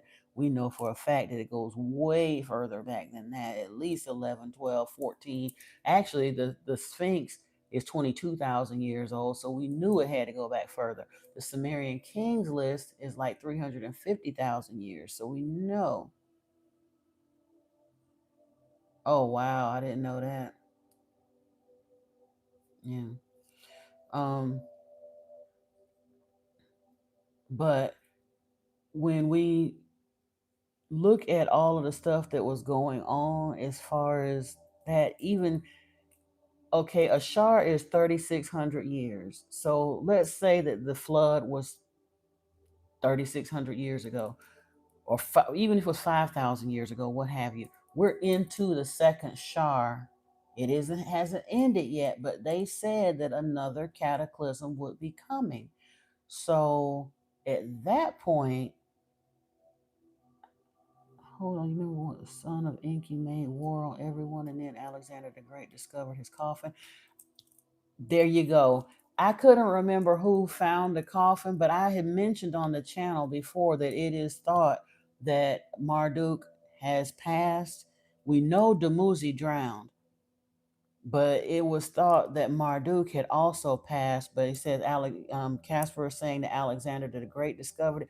Wasn't it discovered somewhere around, over in like the Mayan lands or something? But Marduk honestly needed to go because the only other person that was nearly as evil as Lord Enki was Marduk, Amun Ra. They both were power mad. The rest of the Anunnaki was like in Jordan. Okay, okay. I'm gonna have to look further into that. Let me see. And who said that? I want to look more into that. Alexander.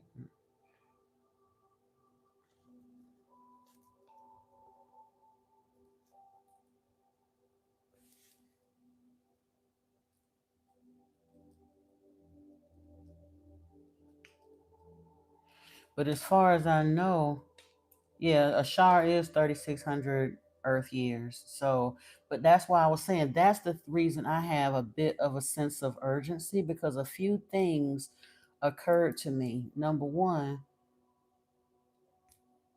Enki left the lost book. He said that he was basically leaving that story so that in future years, one of the chosen ones would find it and hopefully be able to set matters straight because he understood that what they did was a bit unethical. He had a bit of existential crisis that they dared to play God, and he felt like he understood that he may have to actually answer to real God one of these days for doing it. But he also did not like the trajectory for where he saw humanity heading because of the influence of Enlil on the earth, but he didn't have the power to stop Enlil because Enlil was given domain of earth by their daddy Anu. If he had just went up and killed his brother, he would have been executed and exiled or exiled as well. So the only way to help us was from behind the scenes, which he's been attempting to do. They left us actually, Casper, according to the Emerald Tablets, quite a few of them did not leave us.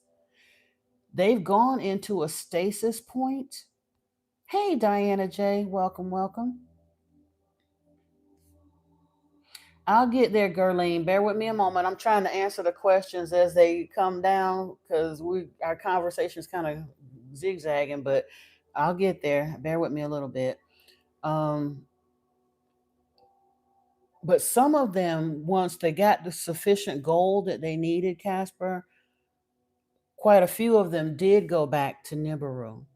The original crew, Inky, Enlil, Ninmah, Thoth, and some of the others that had been with them, I'm assuming their wives, Ninlil and Damkina, they have been here on Earth too long, and according to their scientists, when Anu came back to visit, and there's a scene that's described in the Lost Book of Enki when Anu came back to visit, that there was a great sadness because at that point Ninma and Enki and Enlil looked older than their parents because they had been in this atmosphere for so long, it was beginning to age them badly.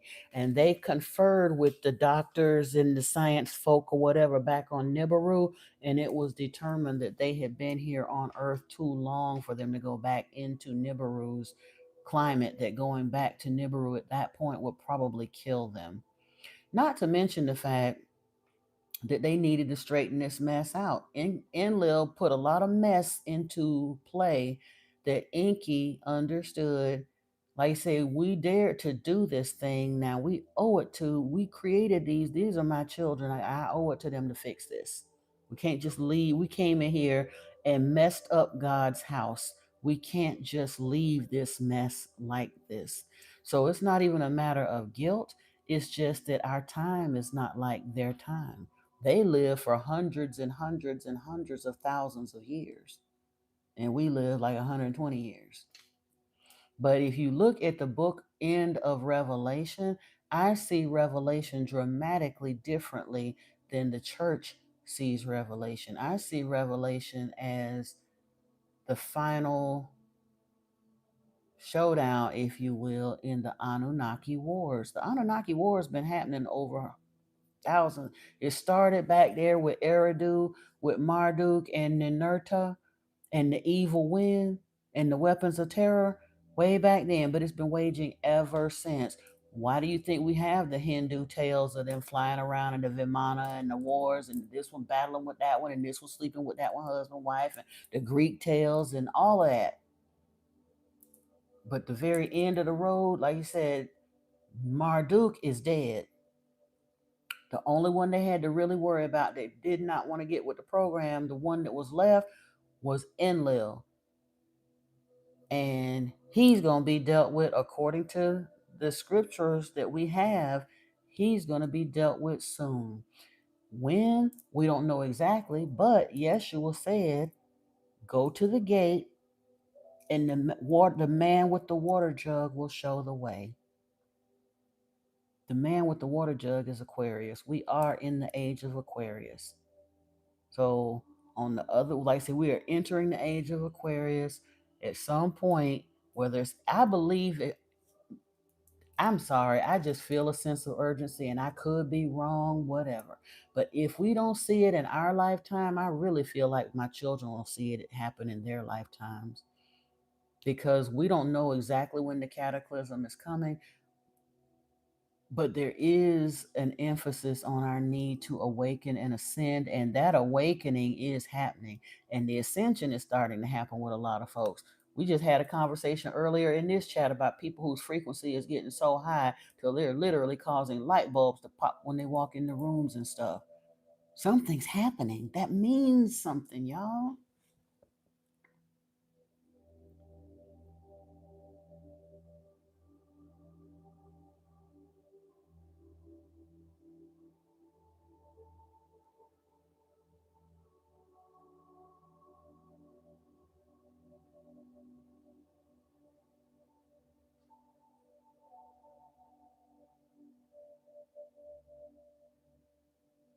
Is our gravity related to their aging? Not only our gravity related to their aging, Casper, but you got to remember, or you may not remember, but it, again, going back to the lost book, in the Eden, that tree of life that Adam and Eve was kicked out of the garden so that they could not um, partake of, there were certain plants and things that they brought from Nibiru specifically to prolong their life. It was food and things, plants that were indigenous to Nibiru.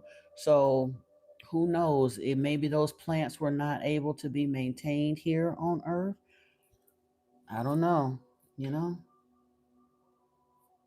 In fact, in the wasn't it in Atrahasis, or was it? I think it was an Atrahasis where um, Gilgamesh was given a plant or whatever. He went down and go to see somebody and got a plant that was supposed to cause him to have eternal life or have a really expanded lifespan. And instead of him getting a little bit of it like he was supposed to, he went and stole the plant, and then a snake or something came and took it from him. All of that.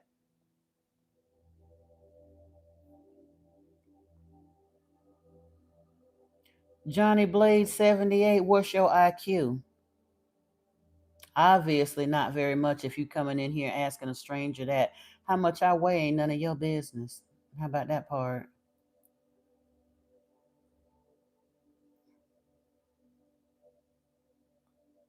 Yeah, one shar is 3,600 years. So that's my point. If they said that the next cataclysm was coming before the end of the second shar, we're in the second shar now. So this stuff is not just a cool conversation to be having. It does relate to humanity because at this point, and again, I go back to the fact that they show us certain things for certain reasons. There's a movie that came out in 2009 with Nicolas Cage called Knowing. In that movie, the entire premise of that movie was a cataclysm was coming. There was a extraterrestrials knew when it was coming, but most of humanity did not. But they got in touch with the government or whomever, the sciencey people, and the idea was they were going to basically take a delegation of humans up off of the planet because the cataclysm that was coming was going to scorch the entire face of the earth like a nuclear holocaust. No life was going to be sustained. So they were going to take mostly children, but some adults that would be able to teach those children, and they were going to take them up in spaceships before the cataclysm happened. And then when earth got scorched, once they knew that earth could sustain life again, they were going to bring those children and adults back down to earth so that they could be the founders of new earth. That sounds kind of like what Yahweh, what Enki had planned for the flood, except he wasn't able to take them up. They left during the flood. They got in their ships and they went on up. Enki had to put a ship down here on Earth so that his son Ziazudra could survive the flood. But this next go around, Ninmah said, never again will we allow that to happen. They know it's coming.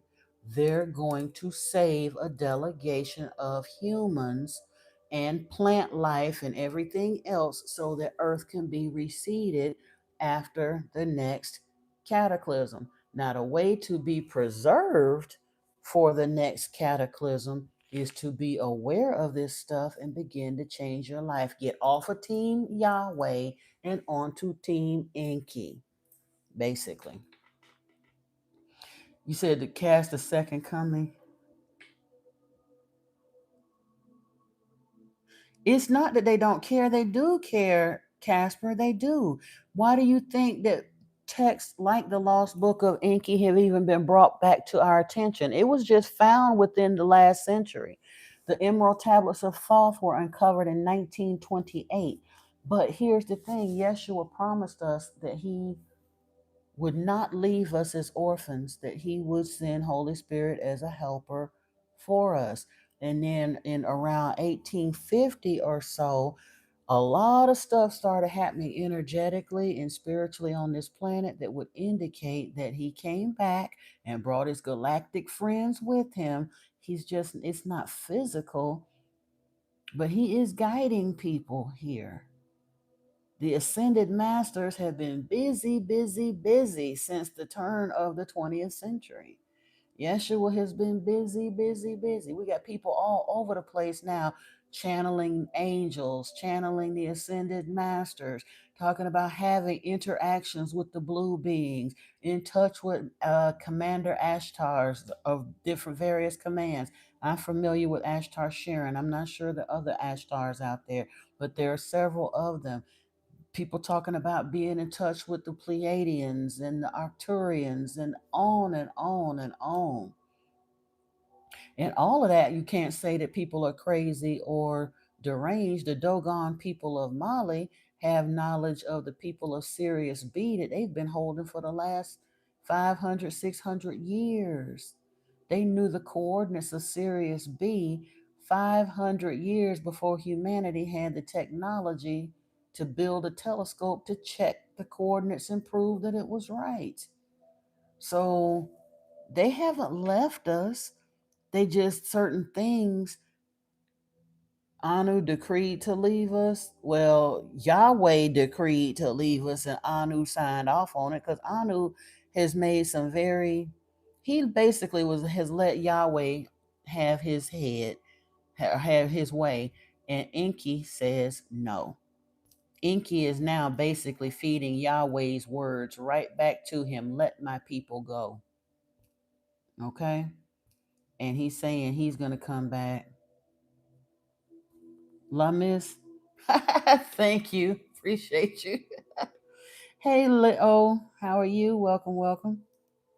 So, when I go back and read the things that Yeshua said, again, like I said, I'm kind of uniquely suited because I was raised Christian, but it didn't quite feel right. But I couldn't quite dismiss everything. And I understand that they put that stuff there, even though they told a lie and things a bit. But again, it tells us that Satan basically disguises himself as an angel of light.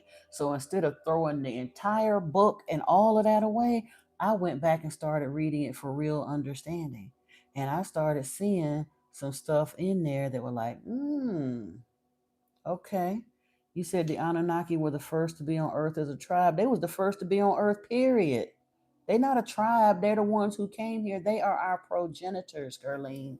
Let me get back to your question earlier. Let me scroll back up. Hold on, hold on.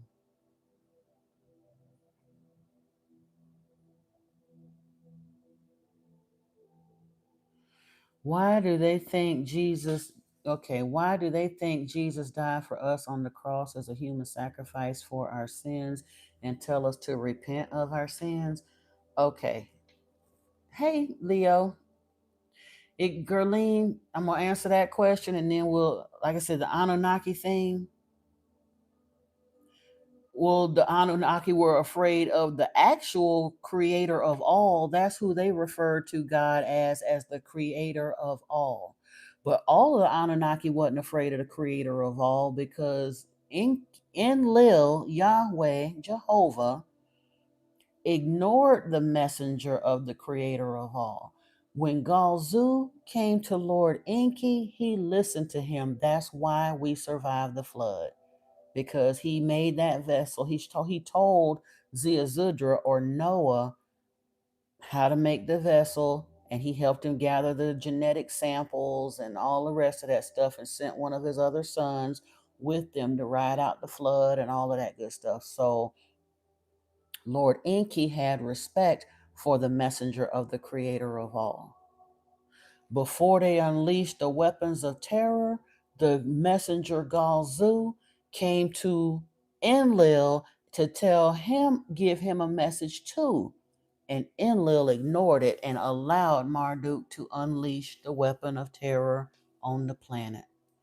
How do I know about Galzu? Because I read the book and I can remember what I read.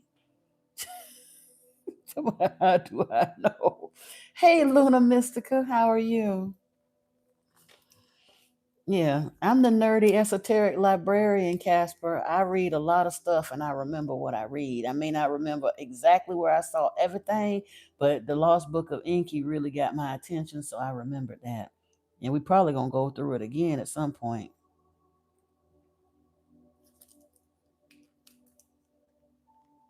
You say people with a thirst for knowledge.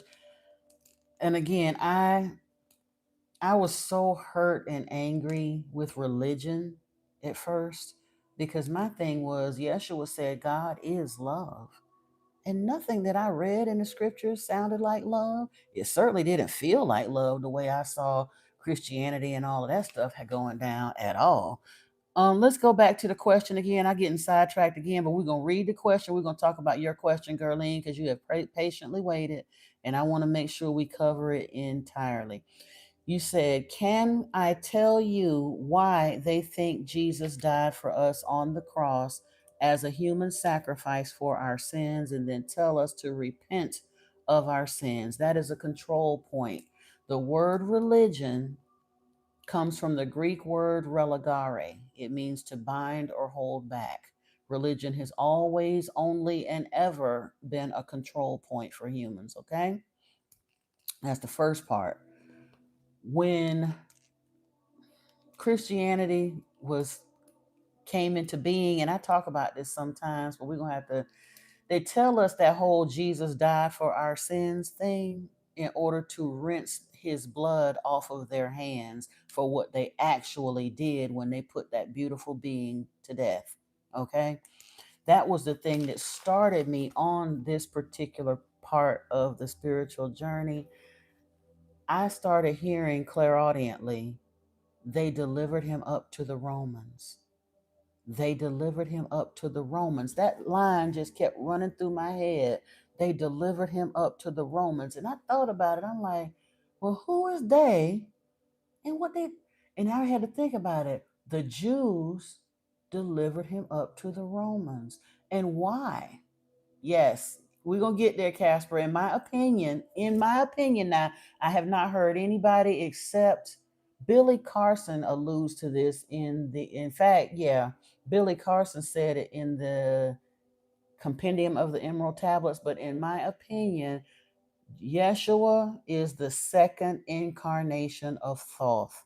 Hermes Trismegistus is known as the thrice born, but in my opinion, I believe Yeshua is the second incarnation of Thoth.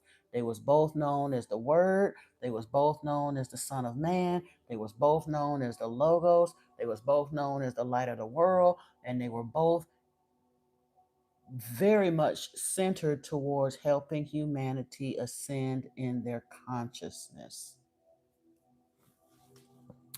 But back to your question, Gerline, as far as Christianity, when the Jews, Yeshua, okay, first off, one of the questions I had when I was growing up was, if Yeshua is supposed to be the most important being that's ever walked the face of this earth, why is it that the Christians don't know what happened to him after the age of 12? Inquiring minds like me want to know, hey, wizard, how are you? So nobody could ever tell me that. Christians will tell you, oh, that because it wasn't important. What you mean it ain't important? We hear the story about him being born in the manger. Then the next thing we hear about him, he's 12 years old, and he was so much pressure to the rabbis in the temple that they literally got him out of town at the age of 12. He was correcting them in the temple at the age of 12. And then we don't hear no more about Yeshua till he 30 years old, 18 whole years just gone.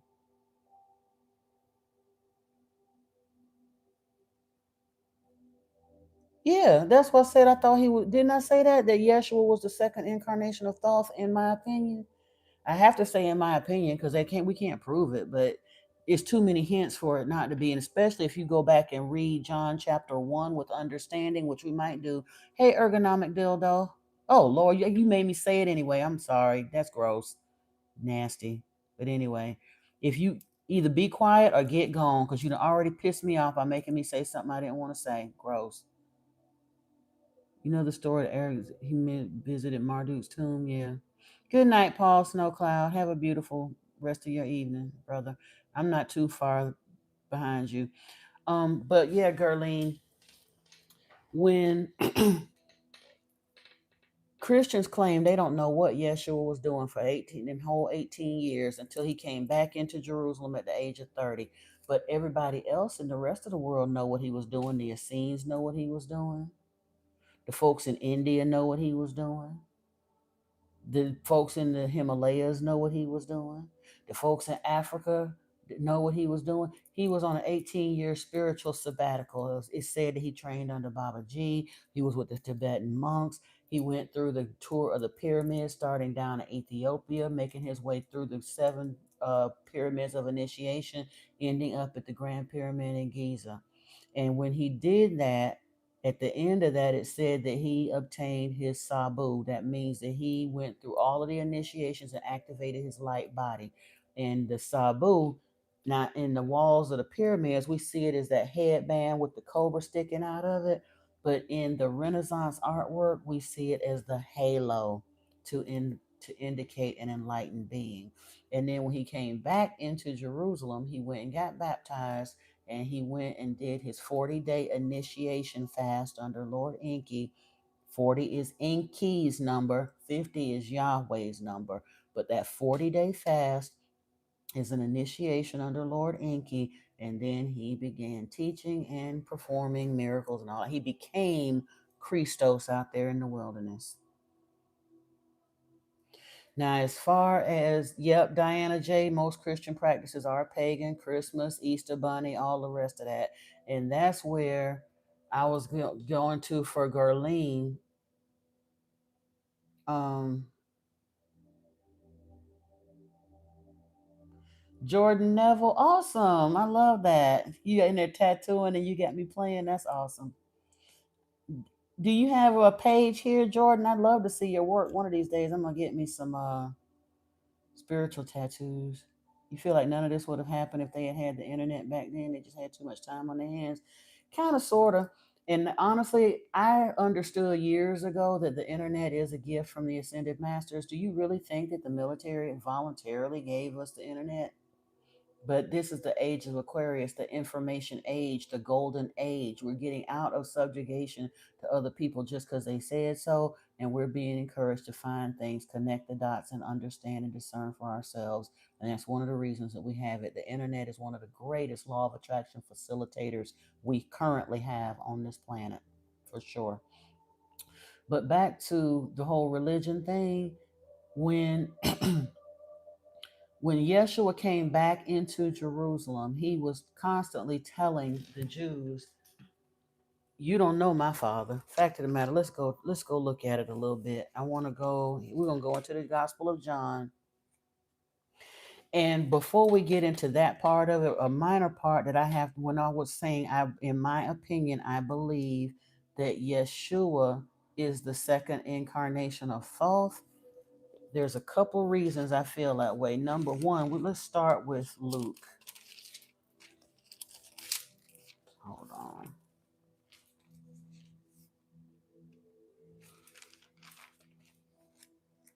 Oh, well, actually, here's one of the things in Mark, the gospel according to Mark. Now, there's problems with Matthew, Mark, and Luke, but again, they hide the truth in plain sight, even if everything ain't to be believed. We got to look at this. In the gospel according to Mark, chapter 1, verse 9, it says, "In those days, Yeshua came from Nazareth of Galilee and was baptized by John in the Jordan. And when he came up out of the water, immediately he saw the heavens being torn open and the Spirit descending on him like a dove. And the voice came from heaven, 'You are my beloved Son. With you I am well pleased.'" There was two instances. Now, Yahweh always showed up in the burning bush and the flaming thing and the swooping down in the fire, the clouds, all of that. Because remember, we were never supposed to see their faces. Yet we are in the age of Aquarius. We were, and Enki is the quintessential Aquarius. So when Yeshua told them supposedly at the Last Supper, "Go to the gate, the man with the water jug will show you the way," that was pointing to the age of Aquarius. And he said that would be, he said that he would come back. He said, "In my Father's house there are many abodes. There I go to prepare a place for you." He also said, "Did I not tell ye are gods?" And he said, "Greater things than I have done will you do." He was encouraging people to seek enlightenment, to seek ascension here on earth, not on the other side when they get to heaven after they die off this earth.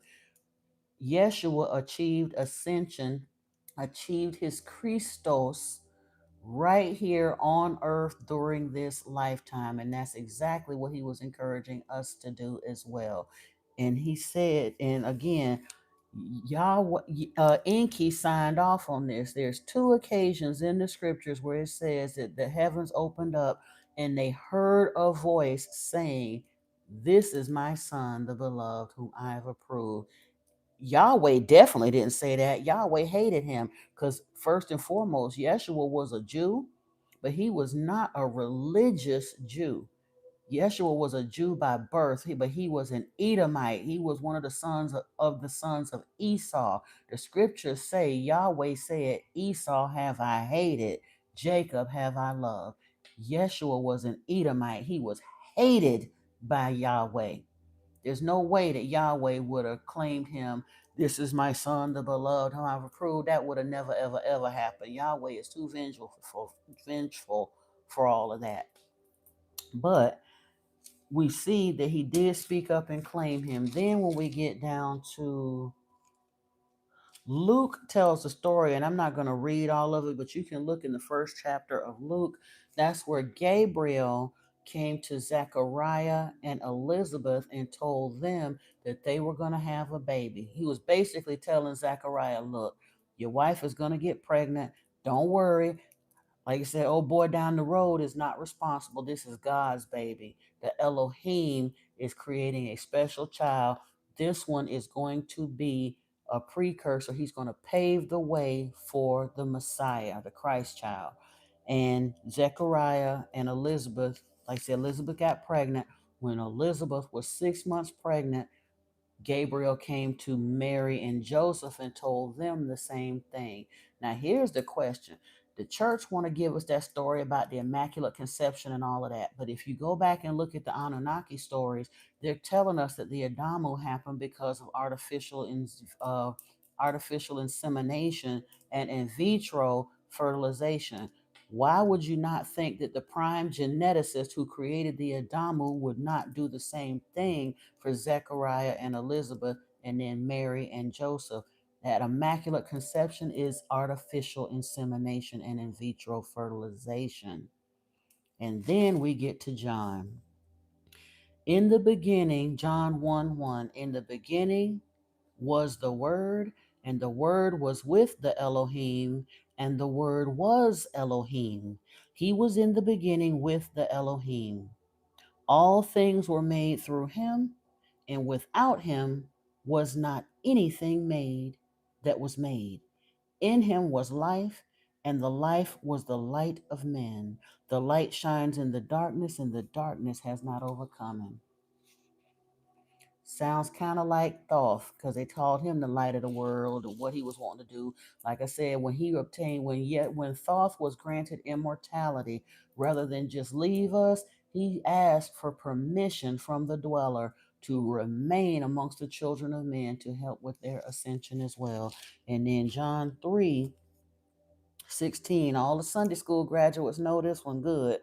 For Elohim so loved the world that he gave his only son, that whoever believes in him should not perish, but have eternal life. For Elohim did not send his son into the world to condemn the world, but in order that the world might be saved through him. And I used to wonder about that only son thing, but just like Casper brought out before, if all of this happened after Marduk had already died, then it very well could be that Thoth, Yeshua, would have been the only remaining son that Yahweh, that Enki had still here on earth. I mean, other than them human ones, Adapa and Titi, and well, all of them was gone by then. So he could have been the only son that Enki had left on earth, because all of his human sons, Enoch and Methuselah and Zudra and all of them, they long since been gone off the earth by the time this scripture was written. You said we're just a quarter of God DNA mixed with native primates. We're more than that, Casper, because in the lost book, again, I hate to keep saying in the lost book, but you got to go back and remember what's in there. After about 100,000 years or so, after the Adamu was created, Enki noticed that the human genome was beginning to devolve. Intelligence was beginning to dip. And so he went back out into the wilderness and he found Dawn and Dusk, two females that were there. He mated with both of them individually, and Adapa and Titi were born. So if initially, and it wouldn't have been a quarter of a quarter, because initially the Adamu was half Anunnaki. He merged his DNA with the hominid's DNA, and the Adamu was born. And then he actually had to give a booster, because if you recall, Adam and Eve, after they were born, they were having relations, but they were not producing. They were sterile. And Thoth said, I think I know how to fix this. And he didn't even tell them what he was going to do. He shooed everybody else out the laboratory, and he put Adam and Eve and Ninmah and Enki, he put all four of them to sleep. And he took DNA from Enki and inserted it in Adam's side in the rib area. And then he took DNA from Ninmah and inserted it in Eve's side in the rib area. And something that he did by giving them that extra boost made Adam and Eve fertile. So they became the first breeding pair of Homo sapiens sapiens. So at that point, if they were already 50% DNA and they had to receive an additional bolus of Anunnaki DNA, they truthfully were more likely 75% Anunnaki for real. And he told the servant to keep him quiet. Yep. He, like I said, he shut him out the laboratory altogether. He locked everybody out the lab because, again, Thoth is a geneticist. Even after they created the Adamu, they kept the house of life going. They were doing all kinds of experimentation. Look at the walls of the pyramids with all of them, half this, half that. We got the legends of minotaurs, and people think that's not all just legend. They was doing that because they bought that life, you know. But anyway, back to the scriptures. When Yeshua came back, Gerline, and came back into Jerusalem as this ascended being, and he's teaching these people, one of the things that he was trying to teach them was that, look, y'all don't understand. The one who sent me is not the cat that you worshiping. You don't know my father. You worship your father, the devil. Let's look at John chapter 8. Excuse me. Verse 42, he says, Yeshua said to them, if Elohim were your father, you would love me. For I came from Elohim and I am here. I came not of my own accord, but he sent me. Why do you not understand what I say? It is because you cannot bear to hear my word. You are of your father the devil, and your will is to do your father's desires. He was a murderer from the beginning and does not stand in the truth, because there is no truth in him. When he lies, he speaks out of his own character, for he is a liar and the father of lies. But because I tell the truth, you do not believe me. It can't get no plainer than that. But when he said that, they was looking to unalive him right then. There were several times throughout John, they say they wanted to stone him, they wanted to this, they wanted to that. And finally, but they wouldn't do it because in the back of their mind, they kind of sort of knew he was the Messiah. He was the one that was prophesied about. They didn't want to do it themselves, so they delivered him up to the Romans.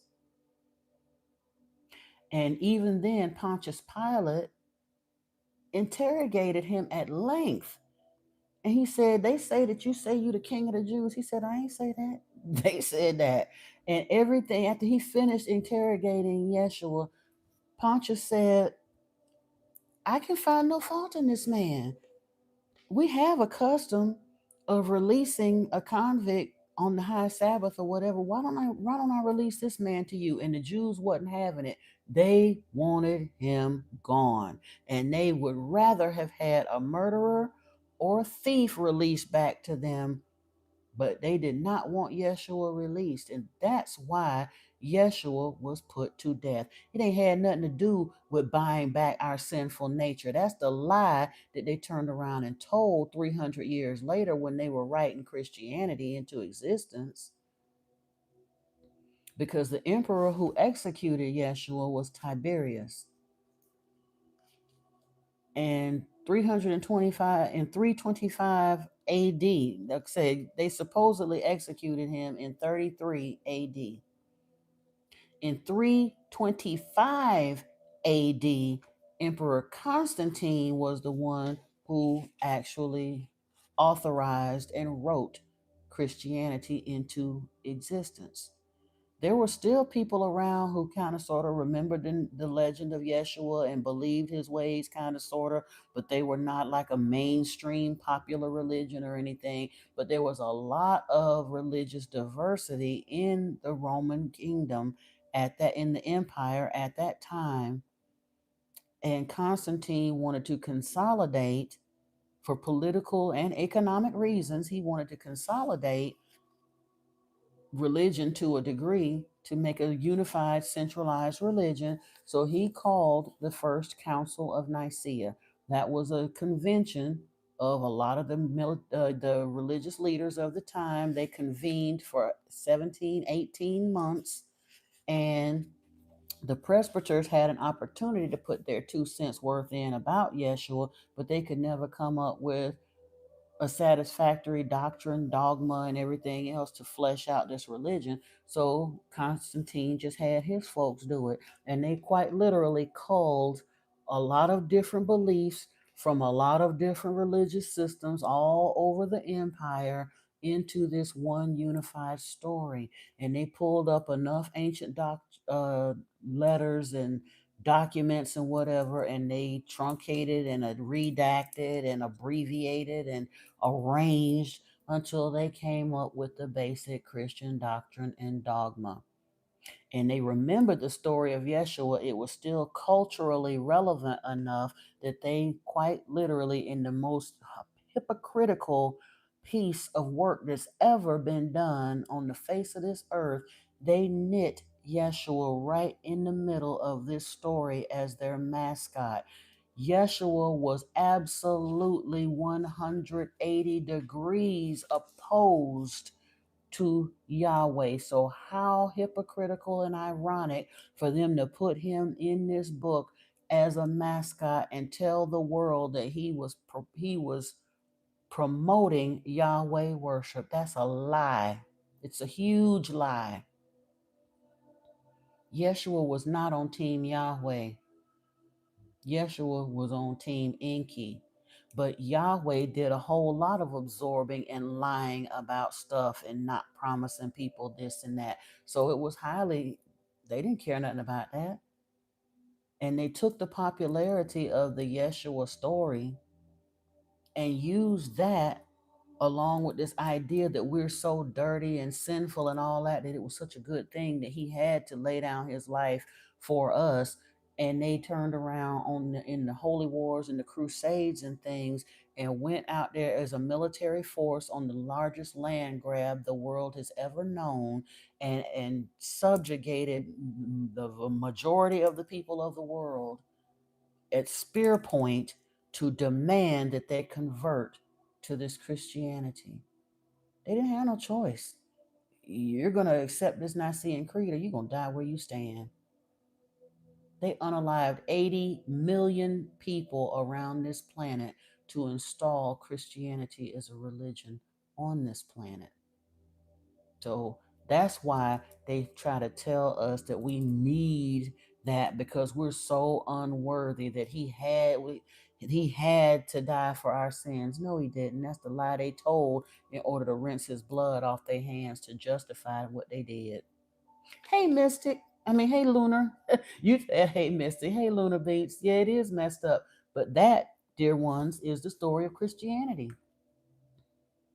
And that was one of the reasons why I've been delving into some of the older texts in the um, Old Testament so we can see the true nature of Yahweh, to see that We worship Yahweh because Abraham and Moses chose to worship Yahweh, but Abraham and Moses respectfully chose very, very poorly. Because even the rest of the nation of Israel didn't always worship Yahweh. If we go back, when we went back into uh, Amos and Obadiah and First and Second Kings and all of that, there was a point in time when the nation of Israel knew better and they stopped worshiping Yahweh. They went back to worshiping Asherah twice. But Abraham and Moses continued to follow after this bloodthirsty, murderous, vile, misogynistic God, man, king, person, thing. Even the Gnostics, they identified him as Yaldabaoth, the dragon. But Christians today want to still be coming on, and still bowing and scraping to this daggone Yahweh. Are there multiple realms? Yeah, according to everything we've seen, dimensions, realms, whatever you want to call it. In the book of Enoch, it talks about how Enoch says that Uriel, or was it Phanuel, one of the angels or messengers took him through several of the realms. Yeah, Diana, I wanted so badly to understand because I grew up with, like I said, Christianity has this notion that there's only one right religion and everybody else is wrong. I should have known that better than that. Even then, when I come to understand, um, there's 45,000 sects of Christianity just in the United States alone. So if Christians can't even get their stuff together between them, how in the world are they gonna be the only one religion on the planet? And again, how could they be the only right ones when Jews worship Yahweh too? And Muslims worship Yahweh too. And all three of them think they the only right ones.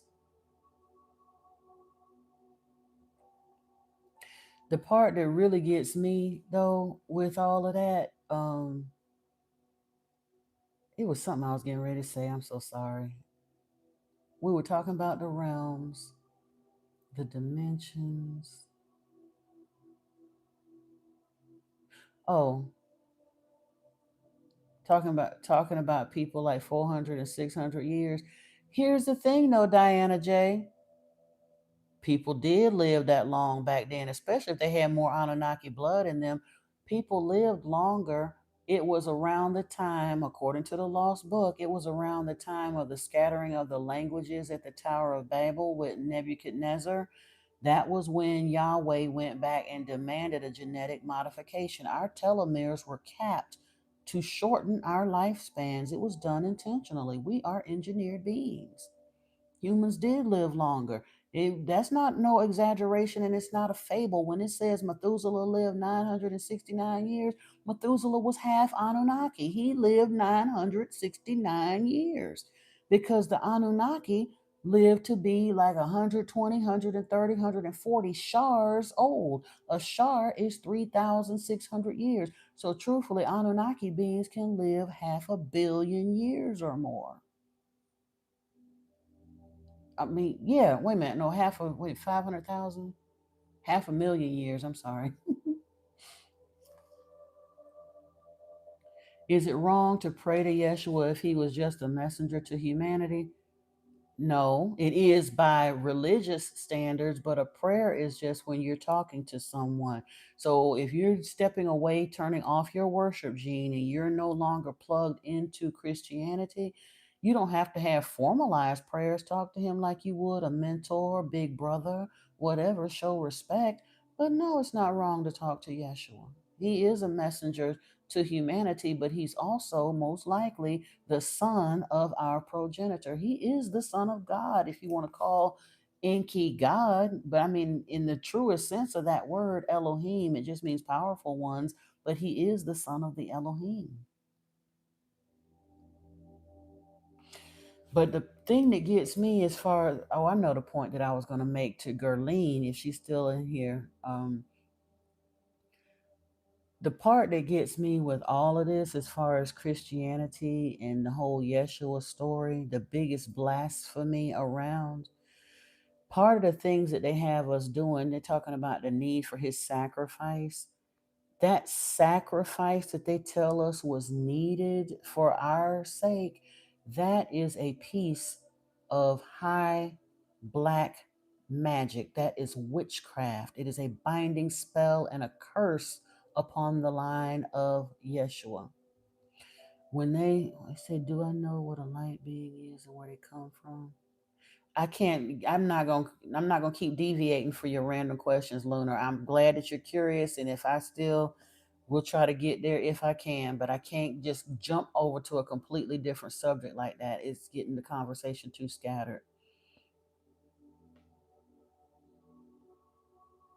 Right? You said meanwhile 100 years ago to leave. Yeah. But my point is they tell us that Yeshua needed to die for our sins.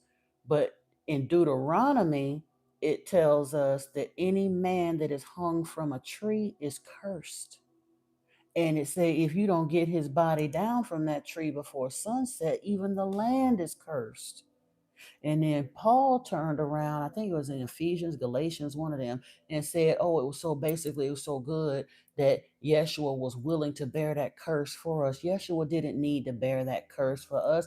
That's what they did in a fit of black magic. Yahweh hated the Edomites and he hated Yeshua. And especially if he knew that Yeshua was Thoth, basically in disguise, coming to enlighten us and free us from this mental prison he done put us in. His orchestrating that or allowing that execution of Yeshua was basically like the same thing they did to Job. Do your worst. I don't care. He's still not gonna go. And truthfully, in this case, in Yeshua, it was even worse. What like, watch this. Not only am I gonna kill your boy, Enki, I'm gonna turn around and lace a lie in there and gonna have his people worshiping me for the next 2,000 years. And that's exactly what they did. People only flock to Christianity because they love the idea of Yeshua, but they've been so blinded as to what his true message was, they cannot hear and understand that by embracing that name, that Christianity don't have jack diddly to do with Jesus Christ. It's exactly the opposite. It's a huge pagan religion centered around an absolute demon of a god, the devil, Satan the devil. It's a Luciferian organization.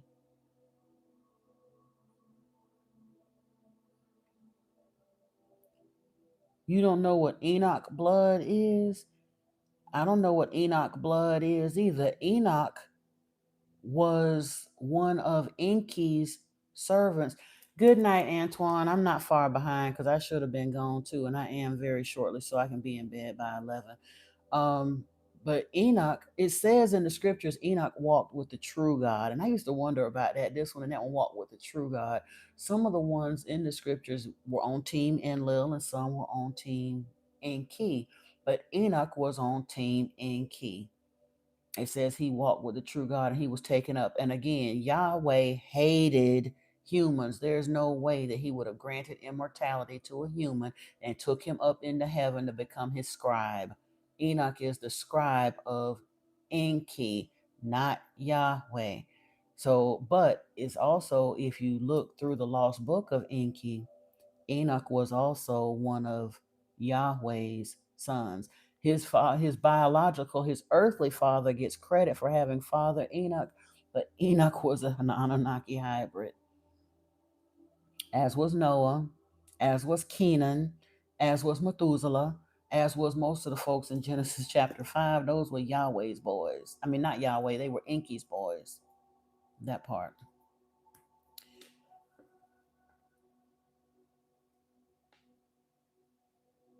Uh oh. Yeah. But anyway, like I said, I'm trying to think. Honestly, as far as your question though, Lunar Beats, as far as light beings, again, there's a lot of stuff here in these overlapping dimensions that we're not aware of.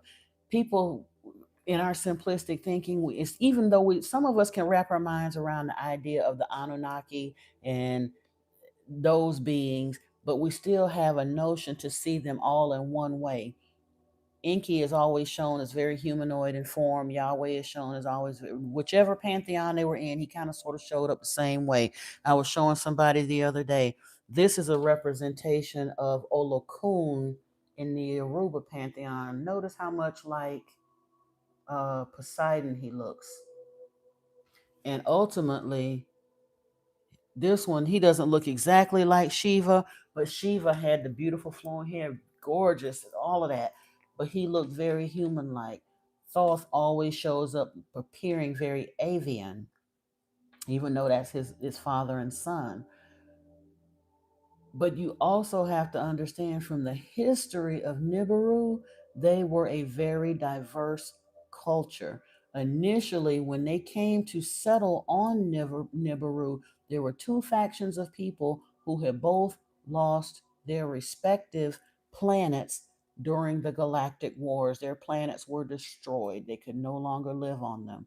So they found this uninhabited planet Nibiru and they settled there. And after they had settled there for a time, they decided to unify themselves and they became a unified people and called themselves the Atlanteans. But they also continued to allow immigrants from the galactic wars, from other planetary systems and people and whatnot, to settle there. So the Atlanteans was a blanket term. Anunnaki is a blanket term. It simply means those who to earth from heaven came. So you got Pleiadians and Arcturians and Lyrans and Zeta Reticulations and all of these other people that could look any number of different ways. So light beings probably come from a star system where they have been around for so long, they have shed carbon-based light forms, they've become beings of light. Honestly, by the time we're talking about getting ready to ascend into 4D, 5D, and we're the newest kids on the block as far as anybody knows in the galaxy for sure, but even in the cosmos, the next planetary system over that would have life forms, sentient life, would probably be 1 million years or more older than us. It's not that hard for a critically thinking person to understand that a planetary or star system that's 1 million or 1 billion years older than us may have found a way to evolve past a physical carbon based body. They're in a different realm. So a light being, it's an intelligent, sentient being that is encapsulated in light and not in an organic carbon-based bioform. Oh, hey, Natalie Rose. I'm glad you called us too. I'm getting ready to dip though, because like I said, I'm making an effort to try to be off of here, and I still got to get myself situated to relax. I'm gonna miss the beginning of my gallbladder cleanse, but look at that. So y'all might want to go look that up because according to, like I said, traditional Chinese medicine, our bodily systems repair, they basically detox, refresh, and repair. They kind of reboot each cell system by system every couple of hours through the night, starting at 11 o'clock at night with the gallbladder system. So I need to hurry up and get myself horizontal and laid down so I can go to sleep and start some healing. So I am going to scoot, but I definitely look forward to meeting up with you all again. I'm going to be uploading some stuff through the weekend, and I'll probably jump on. Some folks have been asking for a daytime session. I might jump on earlier, like during the day for some tarot, and then maybe Sunday afternoon or evening for our regular meetup here. But just like I said, if you're set for notifications, you'll see when I come on. Have a beautiful rest of your evening, folks. Thanks for everyone who joined me here.